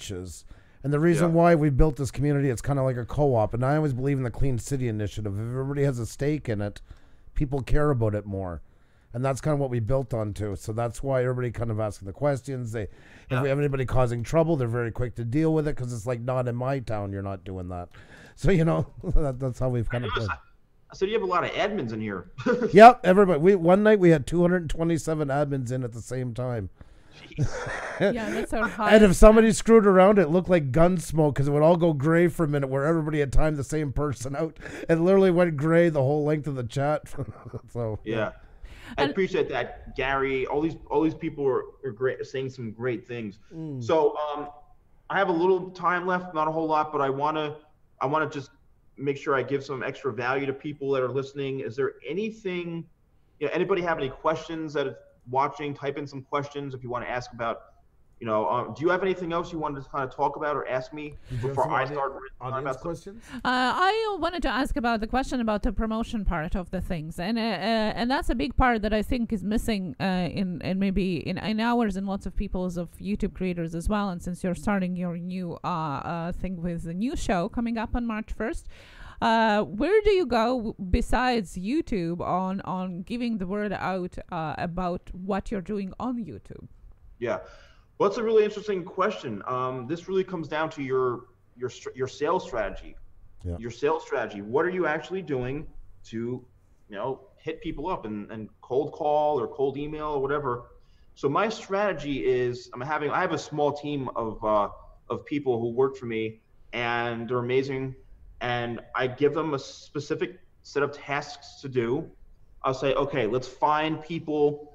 Let's find, barber companies, barber supply companies, barber blogs, barbering websites, big Instagram pages that are focused on barbers, beauty companies, clipper companies, dealers, anything who would be a potential sponsor for this, or someone that would find interest, whether it's an energy drink or a protein, whatever the hell it is, a shaving company. Yep. Find their contact information, find their email, and let's send them our deck. Let's send them the press release. Let's sell it. Yep. Let's sell it. So off of YouTube, most of the stuff goes on off of YouTube to get it onto YouTube. So we're doing all this hard work to land sponsorship deals to actually put it onto YouTube. So everything has to start before it even gets onto YouTube. It's all the back end work. It's the stuff people don't see. Yeah. That's why when you see a lot of movies of like a sales movie, you better call 300 people today, and I want to hear you selling and making 300 phone calls. That's real stuff. Yeah. Because you got to have people sitting there trying to cold call all day, trying to spam people, email them.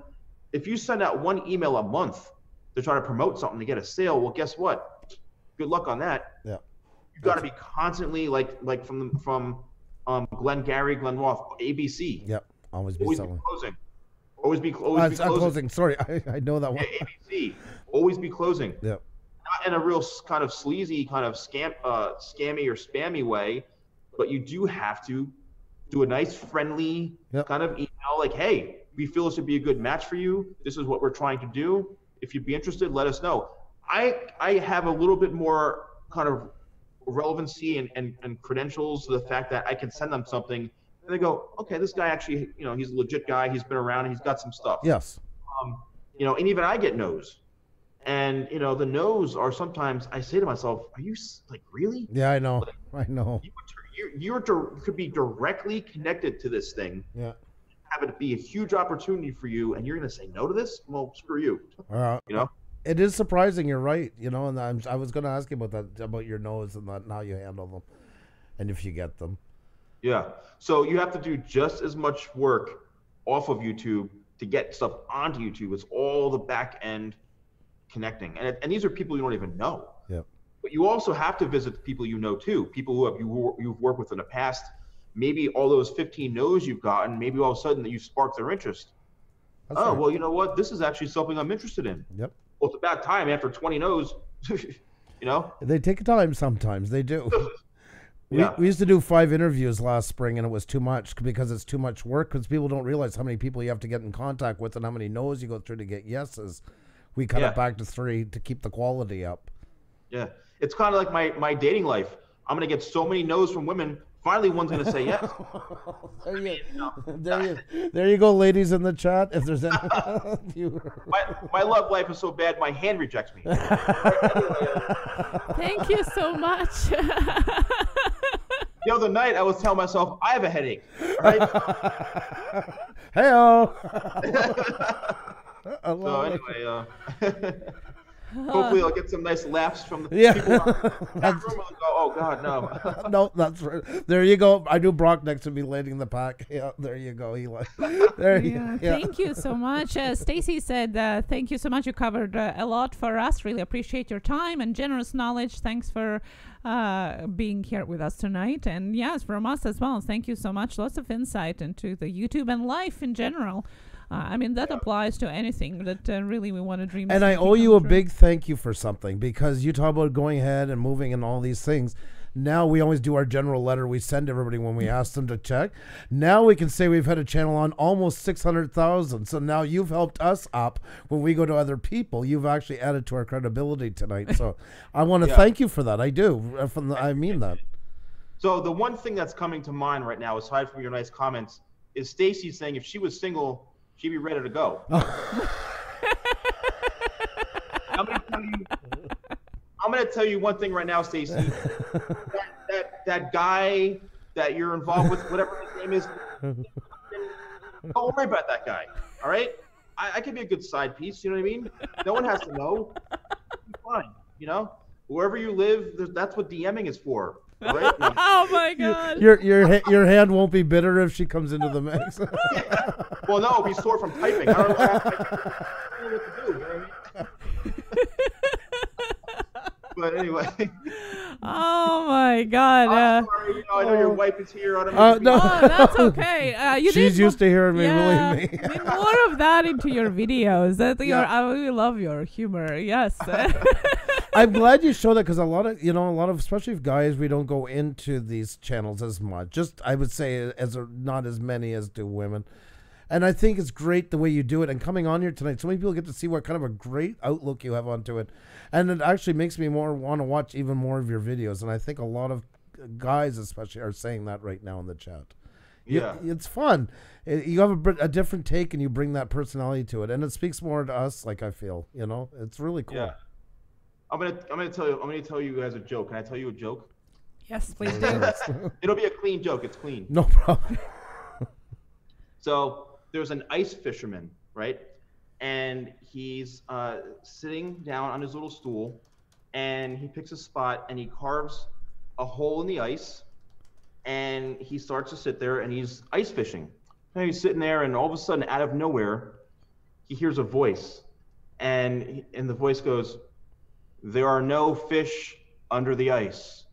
And he's like, "What the hell? Who the hell was that?" He goes, "This is a little weird. I'm gonna move." So he moves down maybe like 20 feet, cuts out another hole in the ice, and he continues to ice fish. And all of a sudden, the voice comes and he hears, "There are no fish under the ice." He's like, "What the hell? Who the hell is that?" I'm moving again. He moves and he cuts a hole in the ice. Here's the same thing. "There are no fish under the ice." And he goes, "God, is that you?" And the voice goes, "No, it's the ice rink manager." Oh my God. I never heard that one. Oh, you know, we should just stop. We should end this right now. You're like George Costanza. Good night, everyone. Oh, that was awesome. I thought I heard them all. I never heard that one. Life lesson right there, guys. Canada joke. Yeah, that's. I'll tell you the one Canadian joke I heard is one time I went to a boxing match and a hockey game broke out. That's a true story. Many times over. And you said you're in Toronto. We hope you get to Montreal sometime. Hope you get to visit here. Yeah, I've been to Toronto. That's about it. But Toronto was cool, you know. Toronto was really cool. That's the big rivalry cities, Montreal and Toronto. They're all because they're so different into it. I like Toronto as well. Yeah, but Montreal has a big festival scene, especially in the summer. There's festivals going on all the time. You know, a comedy show and a jazz fest and laugh. Just for laughs. Just for laughs. Yeah. Lots of stuff going on here. I'm sure you would fancy the city here. It's quite different from Toronto. A little bit of European flair. Well, I'll tell you, when I went to Toronto, I was impressed by a number of things. One, some very, very attractive women, And also when I went to some of these bars, so I was there at this event, right? I was kind of highlighted a little bit, right? People kind of knew who I was. So I went to this after party and all these people want to come and talk to me and there's women all over the place and it was cool. But like, I was like, these women, first of all, are extremely intelligent. They were very, very into business. It was just so incredible. And I said, why the hell are women like that over here? You know, it's crazy. So, but I was very impressed with the scene over there. Really cool, very talkative. Everybody was pretty cool. You know what I mean? Yeah, it is. And Montreal's got a very cultural scene. It gets knocked a lot because it's a big city. I mean, after New York and Los Angeles, it's the next biggest city. Yeah, between the two. Yeah. But it does have a good cultural scene as well. A lot of good comedies also come out of there. A lot of good avant-garde stuff. It has its own piece. Montreal's more that underground city. It's like because the bars are open until 3 a.m. The drinking age is 18 here, not 19. Oh, it is? Yeah. That's Here it's 21. Yeah, that's why we get all the kids, because we're only about 50 minutes away from the U.S. border. So you used to get all the kids coming up from New York for the weekends. They hit the strip clubs here, and then they get thrown out a couple hours later. You'd see them rolling back out. I flew in Porter. I like Porter. They are cool. Isn't it a little throwback? Yeah, that is a cool airline. I mean, it literally, I'm like, oh, Canada, 50-minute flight. I'm in Canada already, you know? That long to get into New York City. I never got my drink yet. Can't enjoy the flight. So somebody said something. Just let's go back to YouTube real quick. Somebody said something about YouTube's making some changes, and yes, there are all these new videos that are leaking out now from all these YouTube kind of experts talking about the new algorithm and the new YouTube beta and all these little new things that are happening of like what to look for and this and that, and the adpocalypse is happening again, and advertisers aren't putting in money. The one thing I have to tell you is if your stuff is family friendly so that advertisers will want to sponsor it, and there are advertisers out there who are looking for raunchy, cursing, all sorts of crap. There are people out there like that. But there's also the family friendly that YouTube stuff likes to see, you know, no cursing, you know, family friendly stuff, something entertaining, something that's fun, whether tutorial based or talking about toys or unboxings or this or that. They really want to push this family friendly stuff because of so many things going on right now in the world. With it has to be nice, has to be friendly, can't be any signs of racism, can't be any signs of sex, anything. It's got to be really, really clean. And YouTube seems to favor stuff like that, and so do advertisers. And now there's this new thing where you can actually self-rate your video that just came out. And now, if you do self-rate it as it's approved for all ads, how are they going to know? Like, oh yeah, there is cursing, there is this, there is that. I think what could happen is if they do find out, they could actually take your channel down, or they can ban your channel. You know, or you get a strike. I think what happens is you get a strike, and then if something else happens a second time, I don't know if it's 3 strikes anymore. I think it's they're a little more strict right now. It's 3 strike, but you get a warning now this time first. Even if you've been in it 10 years, now there's going to be an actual warning where nothing happens. Right, that's right. Then after, it's going to continue. And one really good thing they did is they've actually taken away, because before, your first strike, you lost the right to live stream for 90 days. And that was fine because they were treating it like it used to be. Like you had a channel, and every now and then live stream was like a bonus. But now channels like us that are heavily dependent on live streaming was killing us. You know, if you got hit, you were dead in the water. So now live streams are regarded the same as videos now. So the first time it's 1 week without it. Right? 1 week? Yep. Yeah, and then after that, yeah, 1 week first without any content. Then for the second strike is 2 weeks, any content forbidden, and third one terminates your channel. Yeah. And you can appeal the warning as well as the strikes, which people don't know. Yeah, you can. So, I mean, you know, if any of the takeaways from YouTube, again, it's having engaging thumbnails that you can see a clear kind of. The thumbnail has to explain what the video is in a sense.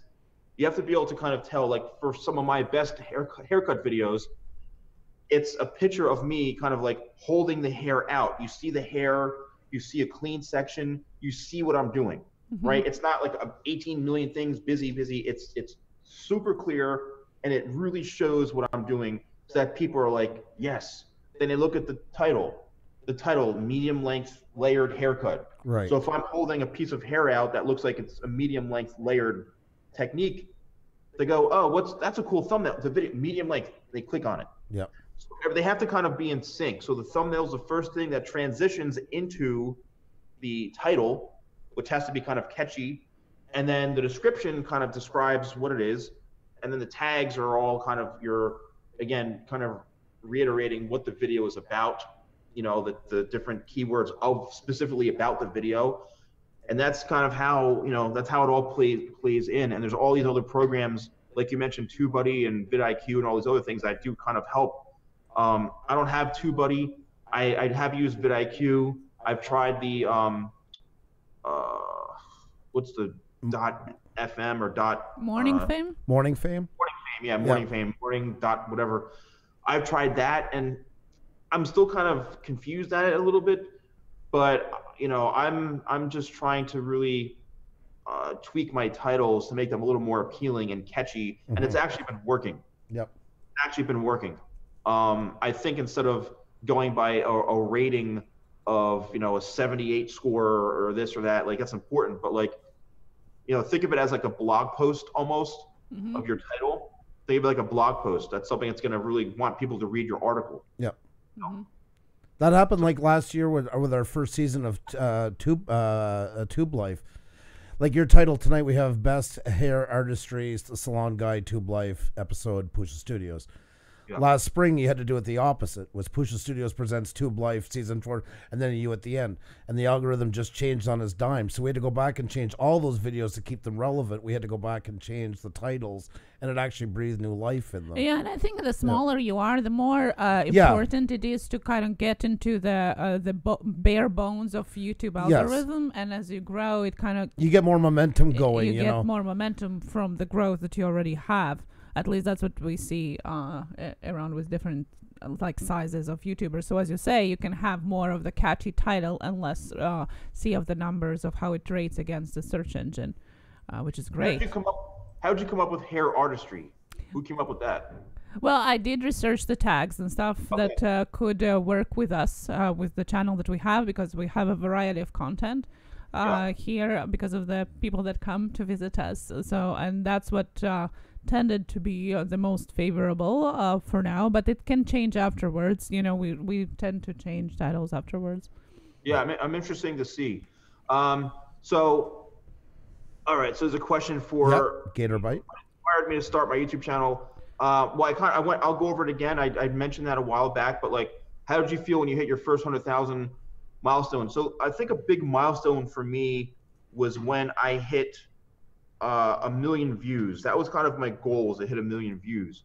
And recently I hit 100 million, right? That's crazy. So yeah, I think about like 100 or 1,400,000. I don't even know right now. 1.4. Oh no, 100. You know, I've broken 100 million, but it's like, it's, you know, I think for me it was like, oh my gosh, I finally did it. You know, when I hit 100,000 subscribers, I don't remember, but I think every milestone to me is big. Right now, I'm looking forward to 600. Like if I'm at 550, I'm like, cool, I want to get to 600. Yeah. Next, I want to get to 650. You know, like 610 is cool, but I like those big kind of jumps. Yes. 650. Let's go to 700. You know, but I think what was, let me see, what inspired me? So what inspired me really again was, you know, reading the book Crush It. You know, step 1, buy a video camera. Step 2, put yourself out there. I asked those 3 questions. You know, how, actually back then I wasn't really, I had a lot of the why more than like the what and how, right? Because it was kind of new, but I knew why I wanted to do it. And it was because of that major tragedy that I had in my life. I needed that, use that as fuel to kind of push forward. So you need that fuel. You need something that's you can always count on and fall back on when it comes to your source of inspiration and energy. Yeah. What is always going to consistently fuel you to do what it is, what you do? And you have to go back to that source, no matter what the hell it is you're doing. So I channeled it in. I came up with a strategy. I started randomly posting videos, putting out content, trying to build up my audience. And I was very nervous. I was very engaged. And no problem. Gator Bite looks like Gator Bite. So yeah, so that's really how I started. And I think I have the same mentality now. It's just I'm working 3 times as hard, but it's the same mentality, you know? I love that. There was a question from Brocknex that asked how much you were networking with other YouTubers at the beginning or at any point really of your YouTube career. In the beginning, I wasn't really networking with other YouTubers. I went to some events and stuff like that. But what really helped me, all right, this is something, I can't believe we even talk about this. What really helped me, because I was very, very, very lucky. The fact that I ended up, you know, appearing on the #1 reality TV show at one point, which was on TV. And I went through a whole strategy of doing that. So I was getting lots of publicity from that. Then I would do these celebrity haircut recreations. Next thing you know, Macklemore, the artist Macklemore, remixed one of my videos to plug one of his new songs. That was crazy. That's can't. Yeah. You saw that? Yeah, that's crazy. I mean, now he's still touring. Everybody thought he's dead, but he's still touring. He actually copyright infringed on me. Believe it or not. Yes. He took my stuff. No one even told me. Nothing. Just ripped it and put his whole thing to it. So that was cool. I've had huge YouTubers acknowledge my videos, like the Sprouse brothers. Like my video with them went viral. Like I don't know, it was last year or 2 years ago. They started tweeting about it, and I mean, even right now, if you search like, the Sprouse or Dylan Sprouse or Cole Sprouse top 10 things. I mean, I'm up like number 7 or 8 of like my hair video. It's crazy. That's crazy. So I've had a lot of publicity from other YouTubers recognizing what I've done. I feel like I should get a lot more recognition for them because I'm literally the only one doing that. Yeah, I know. I agree. But like PewDiePie, right? PewDiePie knows me, and I've been in some of his live streams, and there was one he did, I think it was like last year I did it, where I went on and I said, I'm going to use a little bit of a marketing tactic. And I sent him a super chat. And I'm going to invest. Listen to this. This is a strategy. I'm going to invest $20. That's my investment, was $20 as a super chat. Put that $20 in. All of a sudden, hey, he said Salon Guy. Hey, everyone, the Salon Guy, everybody, Salon Guy. And he read my comment to him, and I said, hey, PewDiePie, I've done videos. He goes, hey, you know what? I've seen those videos. Those are really good videos of my hair, man. He goes, when are you doing one of my new hairstyle? Everyone go check out the Salon Guy. I've seen those videos. So he knew who I was. That, like, literally, I must have gotten like 3,000 subscribers from that or something like that. I don't even know. Wow. So then I did another one the next day or 2 days later. He goes, hey, everybody, the Salon Guy's here again. Hey, it's the Salon Guy. Like, he would see me. And I said, PewDiePie, I'm trying to get to 500,000 subscribers. I think I was at like, I don't know, 460 or something like that. I said, please, man, I'd appreciate this. In the super chat, everybody go subscribe to the Salon Guy. The Salon Guy. Everybody go subscribe to Salon. And it was like 40,000 people watching live, or 50,000 wow. people. Yeah. So these are little marketing tactics I did, and little things like that have helped. Getting the publicity, interviewing the celebrities, going to the events. Yeah. But all of that is all sweat equity and hard work. It is. Those are things people don't know about. Like, yeah, oh, he went to the Oscars. Oh, he was on Good Morning America. Oh, he did this. Oh, he's on TV. Yeah, but you don't know how much work went into me getting those damn things. Exactly. Nobody knows what that's like. The pain and the having to get up at 3 o'clock in the morning to go here, to do this, to spend all this money to fly to California but you know what? That's my investment in myself. Yes. That's my investment in myself. So what do you see from 10 years from now? What is there now? You have done working on it for 10 years till now. What is what's the 10 next years? 10 bring for you? Yeah. What is at the end of the next 10 years? Yeah.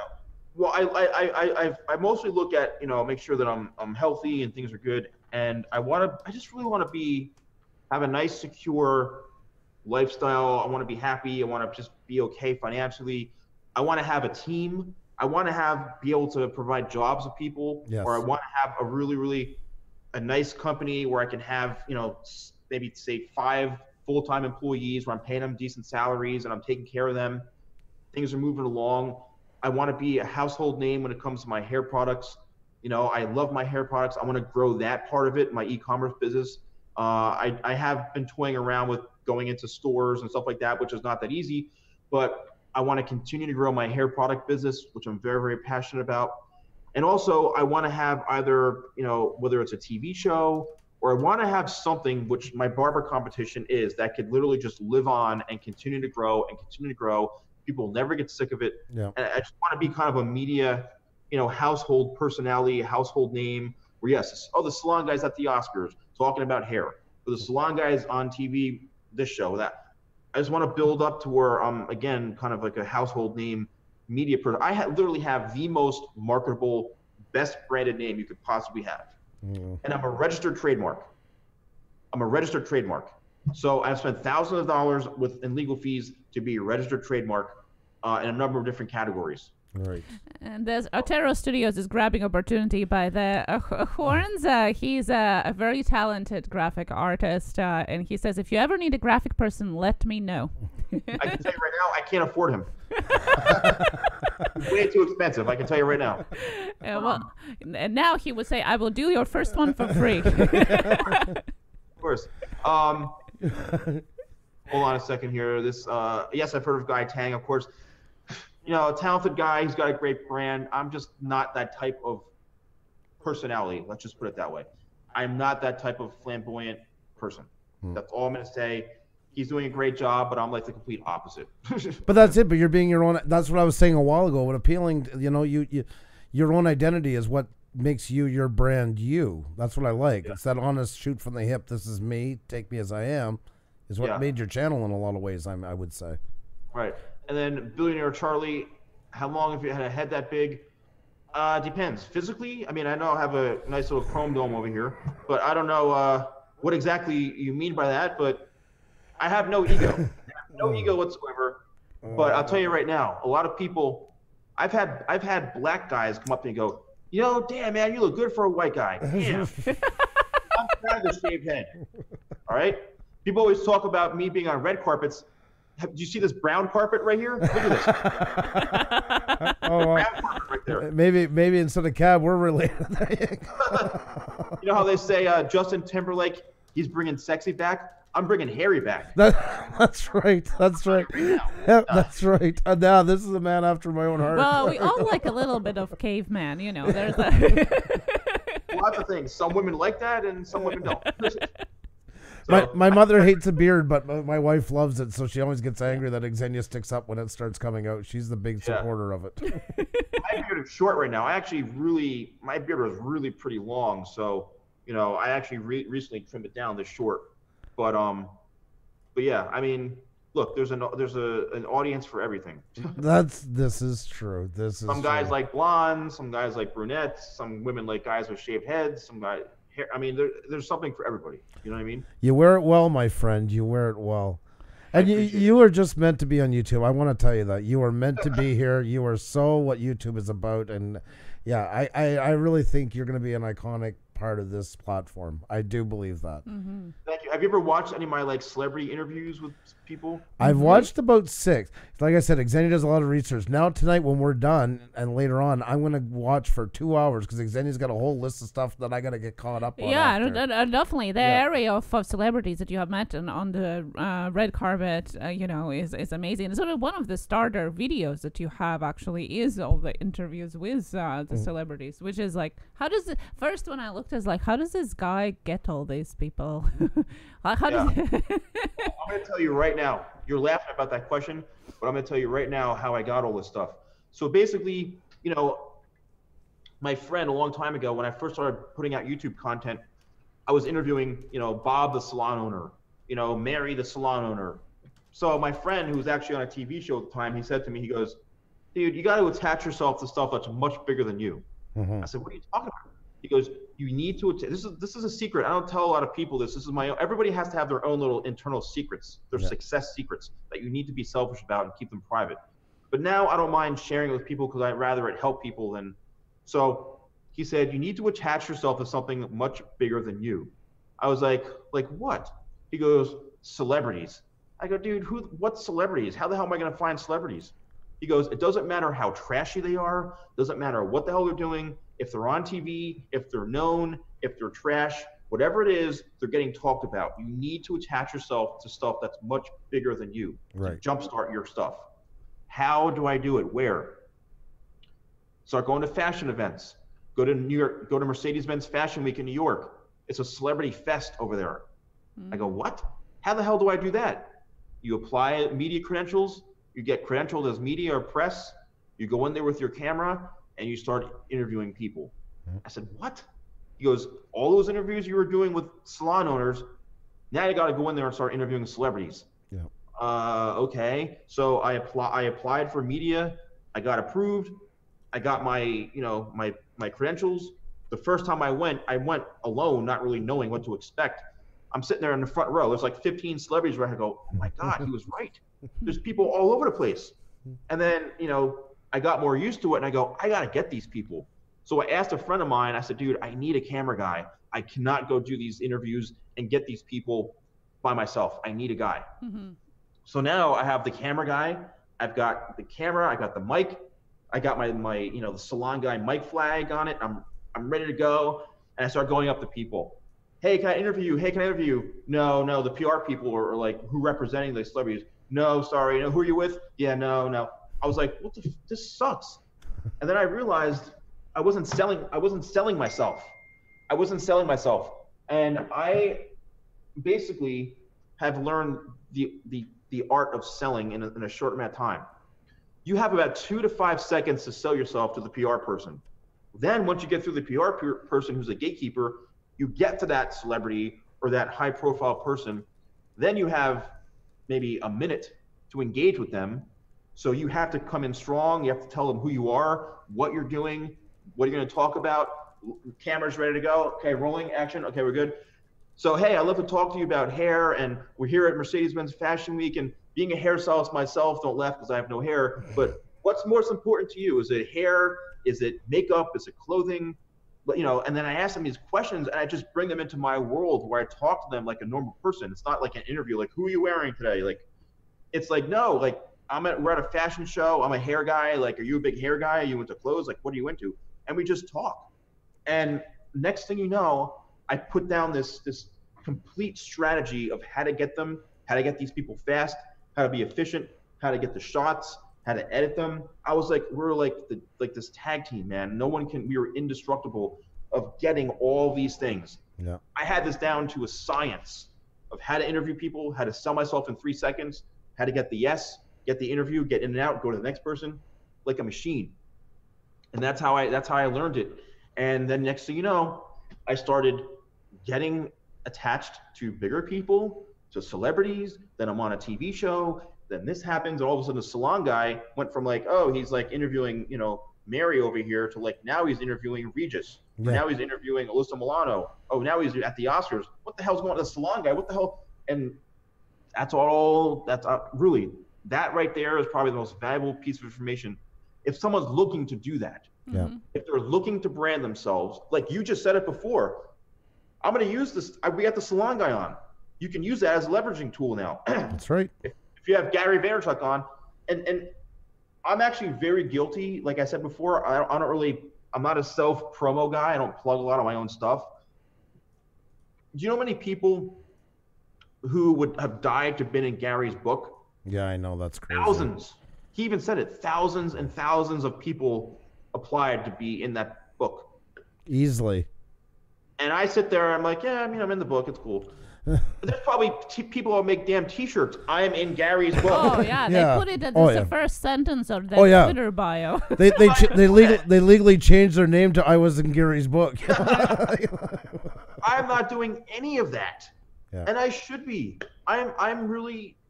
That's what I'm very guilty of. That's my biggest challenge is I don't do a lot of self-promo stuff because I don't want to come off spammy or this or that because I want to just be authentic. And he's like that too in a way. Like if you're gonna buy stuff from me, you're eventually just gonna find out that I sell. Unless when he starts going on and on about the wines, this and that. But like, I'm kind of guilty of just like, hey, oh by the way, I forgot I have a book. So I forgot. Or, oh yeah, I forgot I'm in Gary Vaynerchuk's book. Oh, Jesus, I totally forgot about that. Like, that's how I am. Well, there's people that would friggin' worship that. You know what I mean? No, exactly. But I mean, it is an amazing accomplishment, and it is. Do you think you should be doing it more, or do you think it would be spamming, as you said? I should be doing it more, but I think the reason I don't is because it's exhausting. Yeah, it's exhausting to be a sales guy who's constantly pushing out. I'll post pictures of my products on my Instagram page. I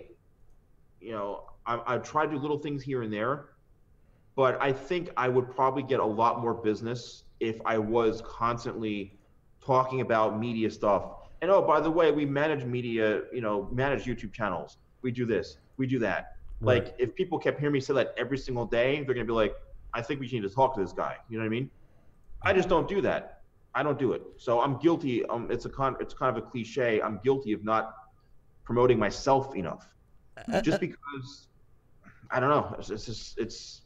I'm so busy on doing other things that I forget because I'm such so focused, you know. And I think there's a balance to all of it. That's where it comes down to, is that balance where you push it more, but not enough to let it become your identity. Yeah. That's the biggest part. And I mean, yes, I think you should be pushing a little more too, because that is quite a feather in your hat. But sometimes the other side can go too far as well, and you'll get some people that'll hold it like we say, like legally change their name. Hey, my name is Andrew. What's your name? I was in Gary V's book, you know, or whatever the case is what they want to bring up. So. But definitely, yeah, I would be making a little more mention of it. I think awesome. It's a tight line, like kind of to try not to sound too pushy and still sell what you have, you know, especially when everybody sells everything nowadays. It's like wherever you turn, there's something, you know, people are themselves, are the brand. So they're always selling themselves, so to say, out there. And it's such a that's why I asked you if you think you're doing it too little or if it's going to be a spamming, because it's hard to understand that, to gauge, you know, what is too much and what is maybe too few. Yeah. No, you're right. I want to ask you a question. What are you smoking over there? Those aren't Marlboros, are they? No, Demoria Canadian cigarettes. Oh, I was like, okay. Yeah. And no, we're not promoting it. Smoking is bad. Yeah, I don't want to. I never show the box or anything. Or a wife. Do you smoke? She doesn't smoke, does she? I do occasionally. Yeah. Oh. Everybody. Yeah. Everybody has their own vices. I always say I want to be that 1970s interviewer. I need a plaid suit and a big glass ashtray, you know. And so you said you hung out with Brando, didn't you? No, I want to be that guy. You know, I need sideburns, thick rim glasses. I would like to see you in a plaid suit. That would be interesting. In a suit in general, let alone plaid. In a suit in general, yeah. Well, I think I have to run. Yep. Yes. Thank you so much for having your time with us here and all the insight. Is there any way to kind of, you know, I've noticed I've had some people who have had me on like podcasts and this and that. They would say, man, like when we had you on, like our stuff was like re-listened to the most and we had the most like listens and this and that. And so is there a way to obviously check the views and compare to like other? Oh, yes.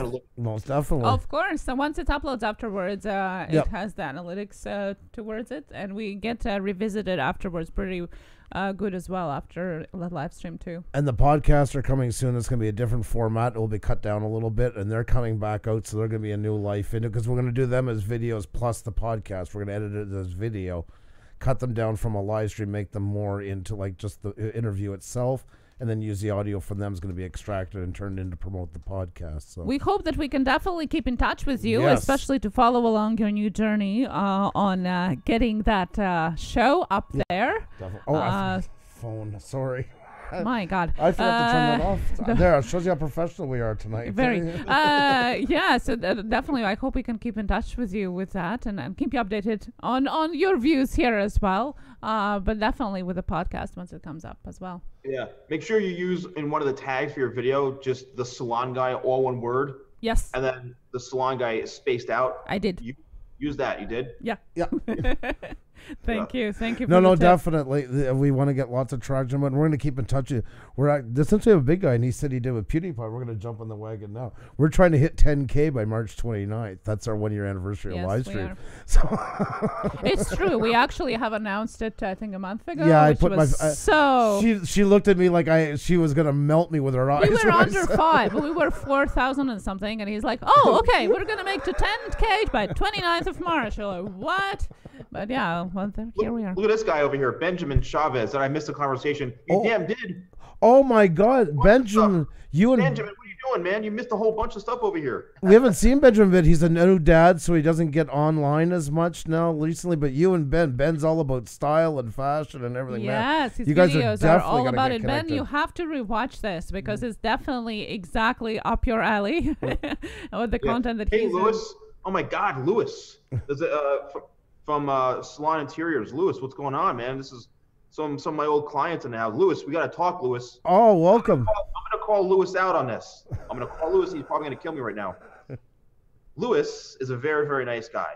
And he works for a company called Salon Interiors that they design salons, they provide furniture for, and all that. Really, really, amazing group of people. And they brought me on to create content for them and to manage their social media and do stuff like that. And we were just, we were really doing well, generating a lot of leads. And unfortunately, you know, things just we ended the relationship as far as just the business relationship. I mean, they're super nice people, but you know, there's companies out there who have actually stopped working with me, and their stuff was on the climb, and then now it's just like they haven't made a post in like, you know, a year and a half, you know, or it's like, what happened to what happened to all these great videos, or what happened to this, what happened to that, or they cut ties, and it just kind of more hurts them. Right. And I have a handful of clients right now who they're talking about the budgets and talk about this and talk about that. And I say, look, you know, if like, for one example, they had an opportunity to shoot video for a client for this huge thing they were doing. Oh, we can't fit it into the budget. I go, I'm telling you right now, this is going to be a content fest. You need to have me there for this. We need the content. I'm going to go nuts with this. You need to invest in this. Oh, no, we can't. All right. The next thing you know, I find out they bring on like a relative to do like, to shoot stuff. Okay, fine. What did he shoot? We need what he shot so I can look at it. Oh, did he get any photos? He didn't get any photos. Are you kidding me? All right, how about the video? We need something. Well, the video kind of sucked. So you mean to tell me there's no usable footage from this massive event? Oh my God. That you needed content from, all because of, oh, you know, it's not in our budget. When you're already a multi-million-dollar company, you mean to tell me that this amount of money is not in your budget and you just took a huge loss on this now because now we're going to be scrapping for content. And it's all a numbers game to them. But, you know, I handed over to them, you know, 30 something leads in the last like month and a half. Now, if I give you the leads and you can't close on those, that's not our problem. We're hitting all of our deliverables and then some. Yeah. So sometimes it comes from the top of some, you know, 85-year-old guy who's a CEO. Yeah. Hey, this kid, who is this kid? Salon guy, who is this? You know, it's like, well, that's the guy who's making the decisions. He doesn't know what Instagram is. Yeah. You know, so it's kind of like there's a part of me that's getting, you know, client work can become very frustrating when you're taking over a hot mess. Yeah. And there's other times where I have clients that absolutely get it. And they're like, dude, you're my YouTube expert. You're like, you're my guy. You're this, that. And I'm like, that's great. It's great. So there's some frustrations sometimes with what my takeaways from that are the success that we've had. Yeah. The great video content we made. Look at how awesome this was. Remember this? Oh, this was great. And most of the time, everybody says, oh, dude, when your stuff, it was so amazing. Yeah. It's usually because some guy is cutting the, you know, ties on, oh, I can't afford it. Yeah. That's usually what it comes down to. I used to work, like I say, for a very big distributor, one of the bigger ones in the world. So we were like Marshall, Amplifier, all these ones that come into Canada. We were the legal entity, and a lot of movies are shot here. So we did like American movies and stuff. And we got that all the time, and I would bang my head on the wall. Somebody would come with me with a good idea. I'd take it to the upper side, the last of the ones to make the decision, and they'd be like, I don't want to spend money on that. And I'd be like, this is a golden opportunity. Like, this is grassroots. And you were right, like you said, somebody that's older and doesn't get the scene is the one that's making the final decision sometimes. It's frustrating, but it'll always be happening, unfortunately, at some point. And everybody else, even guys like Lewis, they all get it, and it's painful to them. Yeah, of course. Very painful to the people who actually get it, and they're going, well, he doesn't want to cut it. He doesn't want to cut the check. He doesn't want to do it. Yep. That's like I was like Lewis. You know, I hated to go back and say because I know this is an opportunity we've just squandered away, and it's like I tried. I get what you're saying. I know this is winning, but I can't. You know, if I could cut the check, you'd have it now, but they don't want to do it. It's hard. It's frustrating because you can hear some really great ideas, and it's like, man, we're missing the boat on this. Yeah. How do you deal with the? Sorry. Go. Ladies first. Go ahead. How do you deal with people that are doubting what you're doing, like on YouTube or in business in general? I mean, starting from haters and trolls to people that are plainly saying, well, this is just not going to work. I mean, I really don't. Fortunately, I don't get a whole lot of that. But like, you know, occasionally the most trolling I'll get is, how ironic you're bald. I'm like, oh God. I'm like, that joke is older than I am. Yeah. It's like, that's what you come up with. You watching hair tutorials is bald. Big deal. Okay. Yeah. There's a law you're not allowed to cut hair if you're bald, like, or something like that. That's the best you can come up with, Mr. 14-year-old in Pakistan. No. But anyway, so the only doubts, it's never really doubts. It's just sometimes people want to understand what they're getting. What are we paying for? Right. I can sit there and lay out what they're going to pay for. This is exactly what you're getting. Here's 900 examples of what I've done. Here's people I've worked with. Here it is.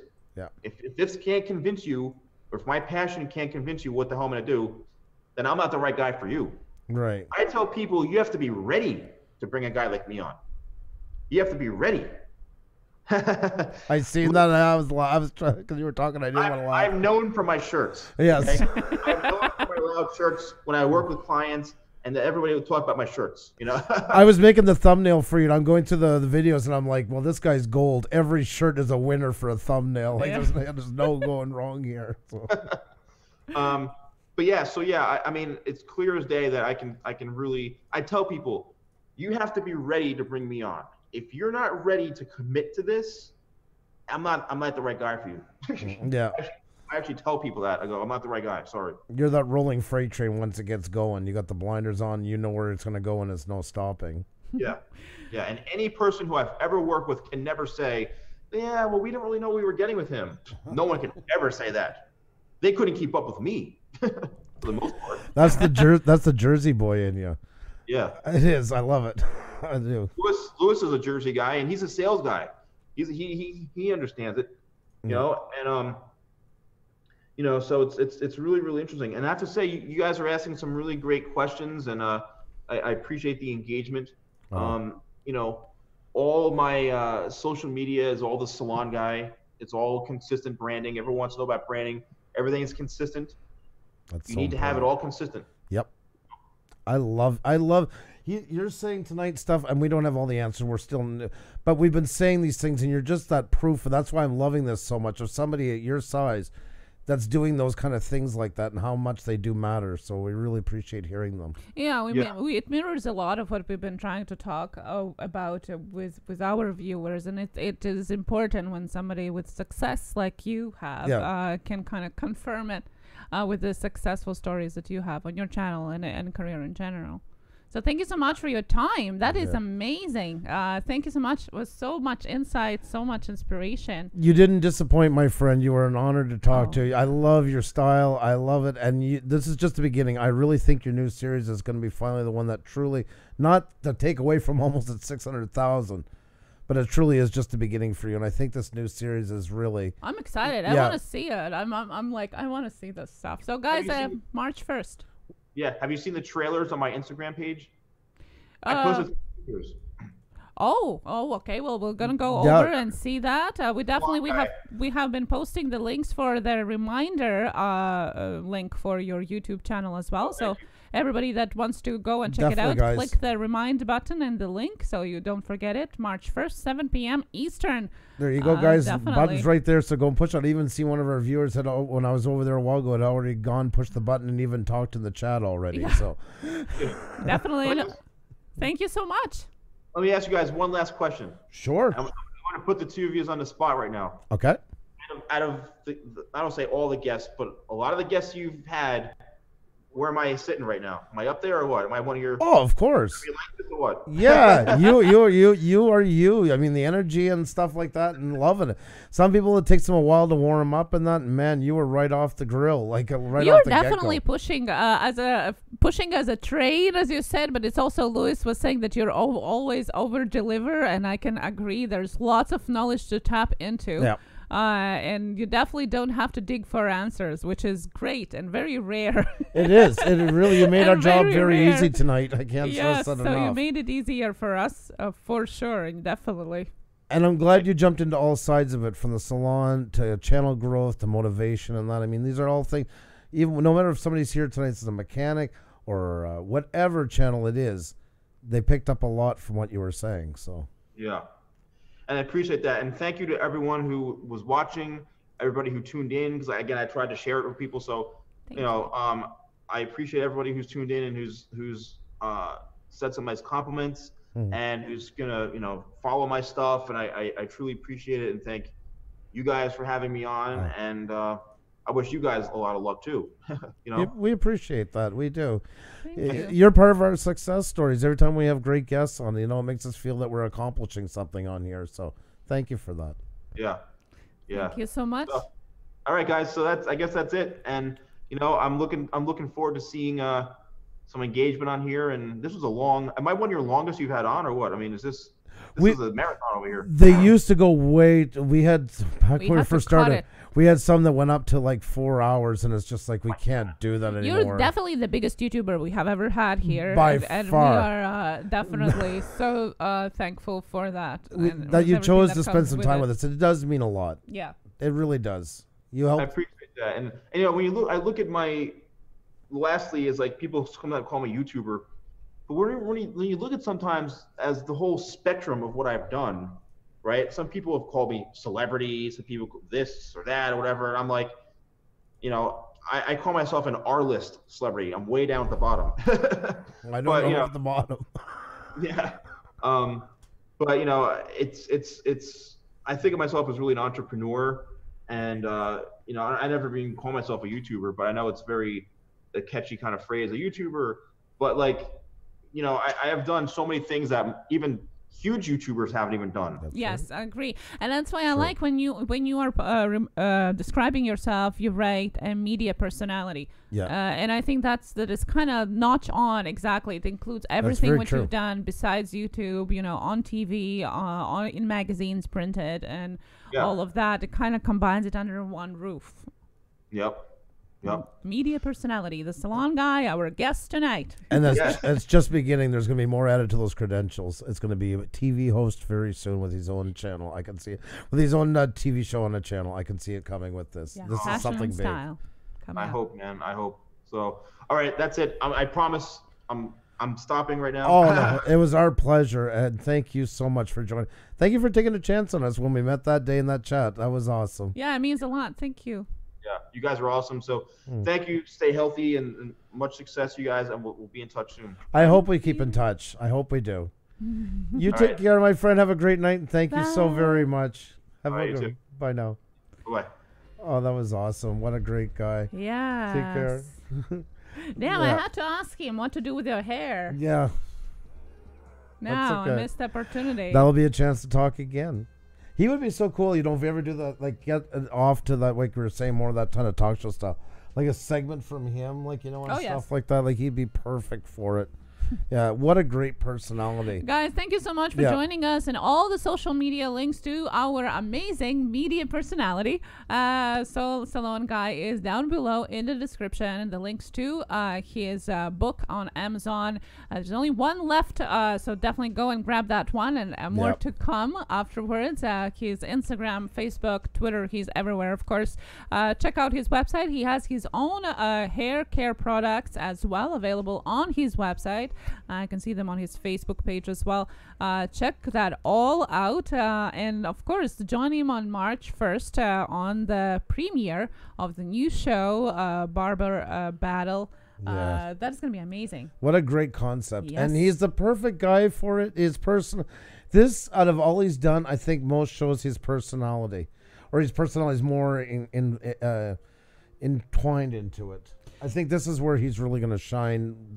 For a man that's already shined, this is going to be a whole new level for him. And I love the interactive part of it. I mean, including everybody in it, and not just thank you, Lewis, by the way. People from the pro world. If before it was mostly viewers, as he said, he started with people asking for celebrity haircuts. Then he was going more into the pro content, and now it's kind of combining the both. Yeah, I think it has come into the natural progression of what he's doing, and I really hope that Fashion and Style or something like that picks him up as a syndicated version across. I think it will, because it definitely has a lot of promise to that. I can't wait to see, because I know it's going to have a lot of production value into it, because you can tell this is a labor of love. I know he's done it in the past, but I think this is where it all kind of comes to a head for him. Everything he's picked up, done, and learned along the way are going to come into this series. Yes. That's why I'm excited to see it. Yes, definitely. And I mean, the energy that he has in everything that he's doing, it really goes through with it. It's anybody who missed in the beginning, how we met was in Gary V's live stream, and he was in there, and I seen the check mark, and I know Xenia's watched them before, but I wasn't 100% sure. So after I checked, And he came in and he said, you know, I'm a hair salon guy. The check mark's there, and I just released a book and that. And nobody's jumping on this, and it's driving me crazy because I'm thinking, we're in Gary V's chat, and all I see is people doing is regurgitating all these quotes. They're all excited, and they're like, oh, I love that one. Yeah, I remember when he said that. That one inspired me, but nobody's acting on it. And I really felt a kinship with him there, as if Gary V was in here, he wouldn't be doing that. Gary V would be working the room like nobody else, getting to know everybody, networking. And we just kind of asked him, and he was very gracious, and he came on tonight, and he really helped us out because he was amazing. He was a very engaging guest, tons of knowledge. Yes, I seen somebody who just joined. Kidney Jerk's in here. We only tapped into the surface of the knowledge and experience as this guy has. Yeah. And so thankful for the opportunity as well. Definitely. And also appreciate him seeing what we're doing here as of value. That means a lot as well. It does. I mean, the same as he was saying was bigger channel, we're doing that with him. We all need that encouragement once in a while, and that reassurance and that feeling like we're getting somewhere. So, and that helps us to go to talk to other channels that are large, because now we can say we've had it. So it does help us a lot in many ways. And guys, and if you did enjoy what you were watching, please share it out. The live stream is available as an uploaded video afterwards for everybody to watch. So share it out. Let people know about the bits and pieces of the wisdom you got from here. Definitely, we do appreciate that when you do. Oh my God, brother Dunn, how are you, my friend? How are you? You had me laughing. And our guest, he is of the same persuasion and an amazing. I don't want to say it directly because, like he said, he's heard the joke a million times about how he's cutting hair. But I mean, he's earned his chops. He doesn't have to explain that to anybody. I mean, the man knows hair. No taking it from him. Yes, that's right, guys. Yeah. He's so much fun. I will post tomorrow the before and after of our son's haircut that I did following one of the most popular videos done by our guest, the Salon Guy. I actually followed the tutorial. That's right. Yeah, and it almost looks like the end result. Yep. I don't know if our son thinks like that, but he was laughing that now he knows why I was taking all those pictures from before. Yeah. But that's exactly why. Well, I wanted to see how easy it is to do, and it actually was easy. I must tell you guys. So definitely check that out for that as well. Lots of practical information, lots of inspiration, and a lot of entertainment as well. So lots of things to tap into.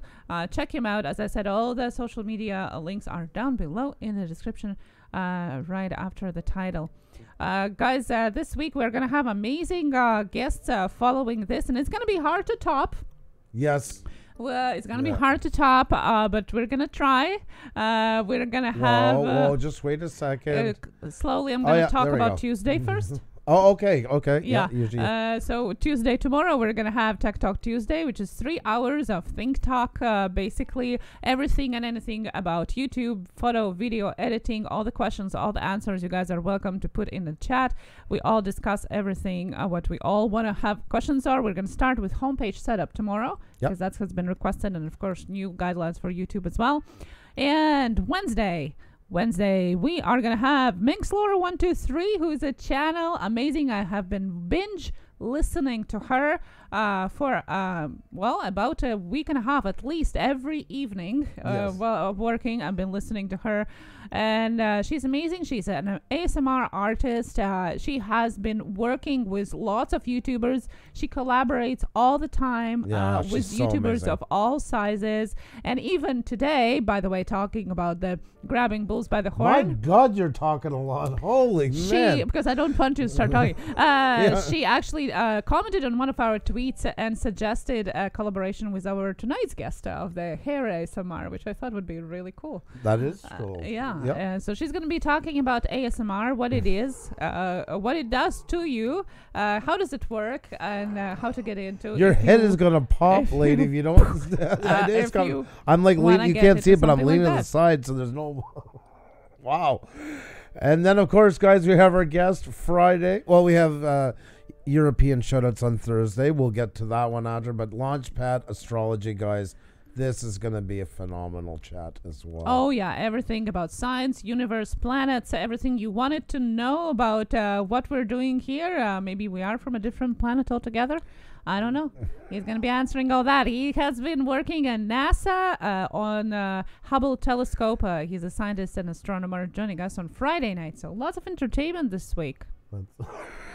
I just put my flicker on, but I didn't know if it was safe No, to all turn. I'm waiting now is for him to mute me like he did yesterday, for those of you that were here. And thank you guys for coming back in tonight. I feel so bad for a guest. The buffering tonight was beyond horrible. So I thank you guys for staying with it and refreshing in that. I could see right away the numbers were dropping, sometimes 25 leaving the chat like that. So Yeah, thank you definitely. very YouTube much. has some problems lately. I have problems even watching videos in the morning, which frustrates me so much. Like it's just. And if you ever find our comments being 10 times commented, it's not a spam. It's a glitch of YouTube. That's what I find lately. Yeah. When I go back to our comments. So it's just YouTube. This is what happens. But let's just wait out the storm. It's gonna get better. Well, guys, I thank you very much for spending your time tonight with us, and it was great to see you all. I see some just coming in, and yeah, we're just starting to filter out very soon, but a big hello to Sandy A7. Great to see you. Walker fam is in here. Such a pleasure. Poor Walker fam. I meant to get back to you guys, and as everything in life happens, I appreciate when you send me the email. I still want to talk to you guys. So that's just the way things have been lately. So please do not take offense to it in any shape or form. Too Fat 100 Fish, how are you? Great to see you. Great to see you. And Gills is all in again. Love seeing you, my friend. Up in the Hills Productions, you guys are awesome. Brother Dunn is been with us since the beginning, and we always give them a little extra shout out, the ones right from the beginning, because they got us off the ground. But we love seeing you guys. So thank you so much, Simple Combo. Glad you enjoyed it. It was a really great chat, guys. If you didn't get to see it, there's a ton of information for YouTubers, and just people, life models in general. It really is. A lot of the things to get through on YouTube is the things to get through life, to get through work. They all do work hand in hand. It is a lot of motivation, a lot of dedication. Good, I guess my son is really sick. He has a virus called HFMD. Wow. I'm so sorry to hear that. It's so heart-wrenching when the little ones are sick. Wow. All the hugs and good thoughts to you. Yes, exactly. Tons of good wishes to you guys for better days ahead. And thank you, Up in the Hills Productions. Really appreciate that. So kind of you to say. Yeah, I just hope things get better, Walker fam. Lots of love to you guys. Do you have somewhere you'd like to send everybody? Yes, I have a live stream that has it will start just in a second, or just about to start. So let's jump onto it. Alrighty, sounds good, guys. And thank you so much for being with us today. Once again, thank you for putting up for all the buffering. I feel so bad for our guests when there's days of bad buffering, but you guys are troopers. Thank you so very much. Thank you so much, Simple Combo, excuse me. That's so kind of you to say. And West Haven, always in forever. What's going on? Hope everything's well. Tomorrow is his birthday. He will be 2 years. Oh, wow. Aww. Well, happy birthday, though. Yes. Well, if you join us tomorrow, we can definitely sing a song for him. Maybe that's something. If that will cheer him up. Our singing's not the best, but we would definitely be happy to do that. I must say we have been getting better. Yeah. We have been singing it a couple times a week now. You just decide sometimes to pick some pretty high. And then he decides to mute me, although I don't know who I've been singing in choirs and most of her life. I love that mute button. West Haven, always and forever. Thank you so very much for that. Glad you enjoyed it. And guys, please, if you haven't hit the like button, please do. If you're new here and you haven't subscribed yet, please do. We really And a special shout out goes to Polly Vlogs, who did a special teaser video today for Andrew, but I think it was geared to me too, about his chocolate candies.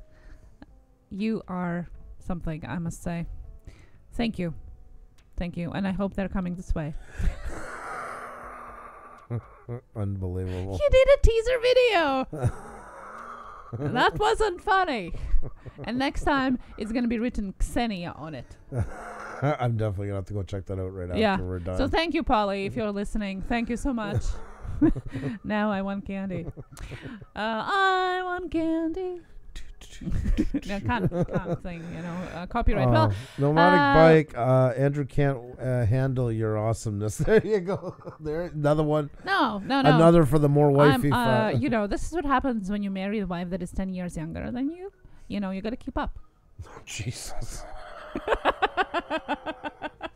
Crazy broad. And yes, if you're interested in our story of how we met online and got married, and when Andrew's it's in the playlist and when his wife from last Friday. And when Andrew's wife broke his brain, you can see it all in there. Well, yeah.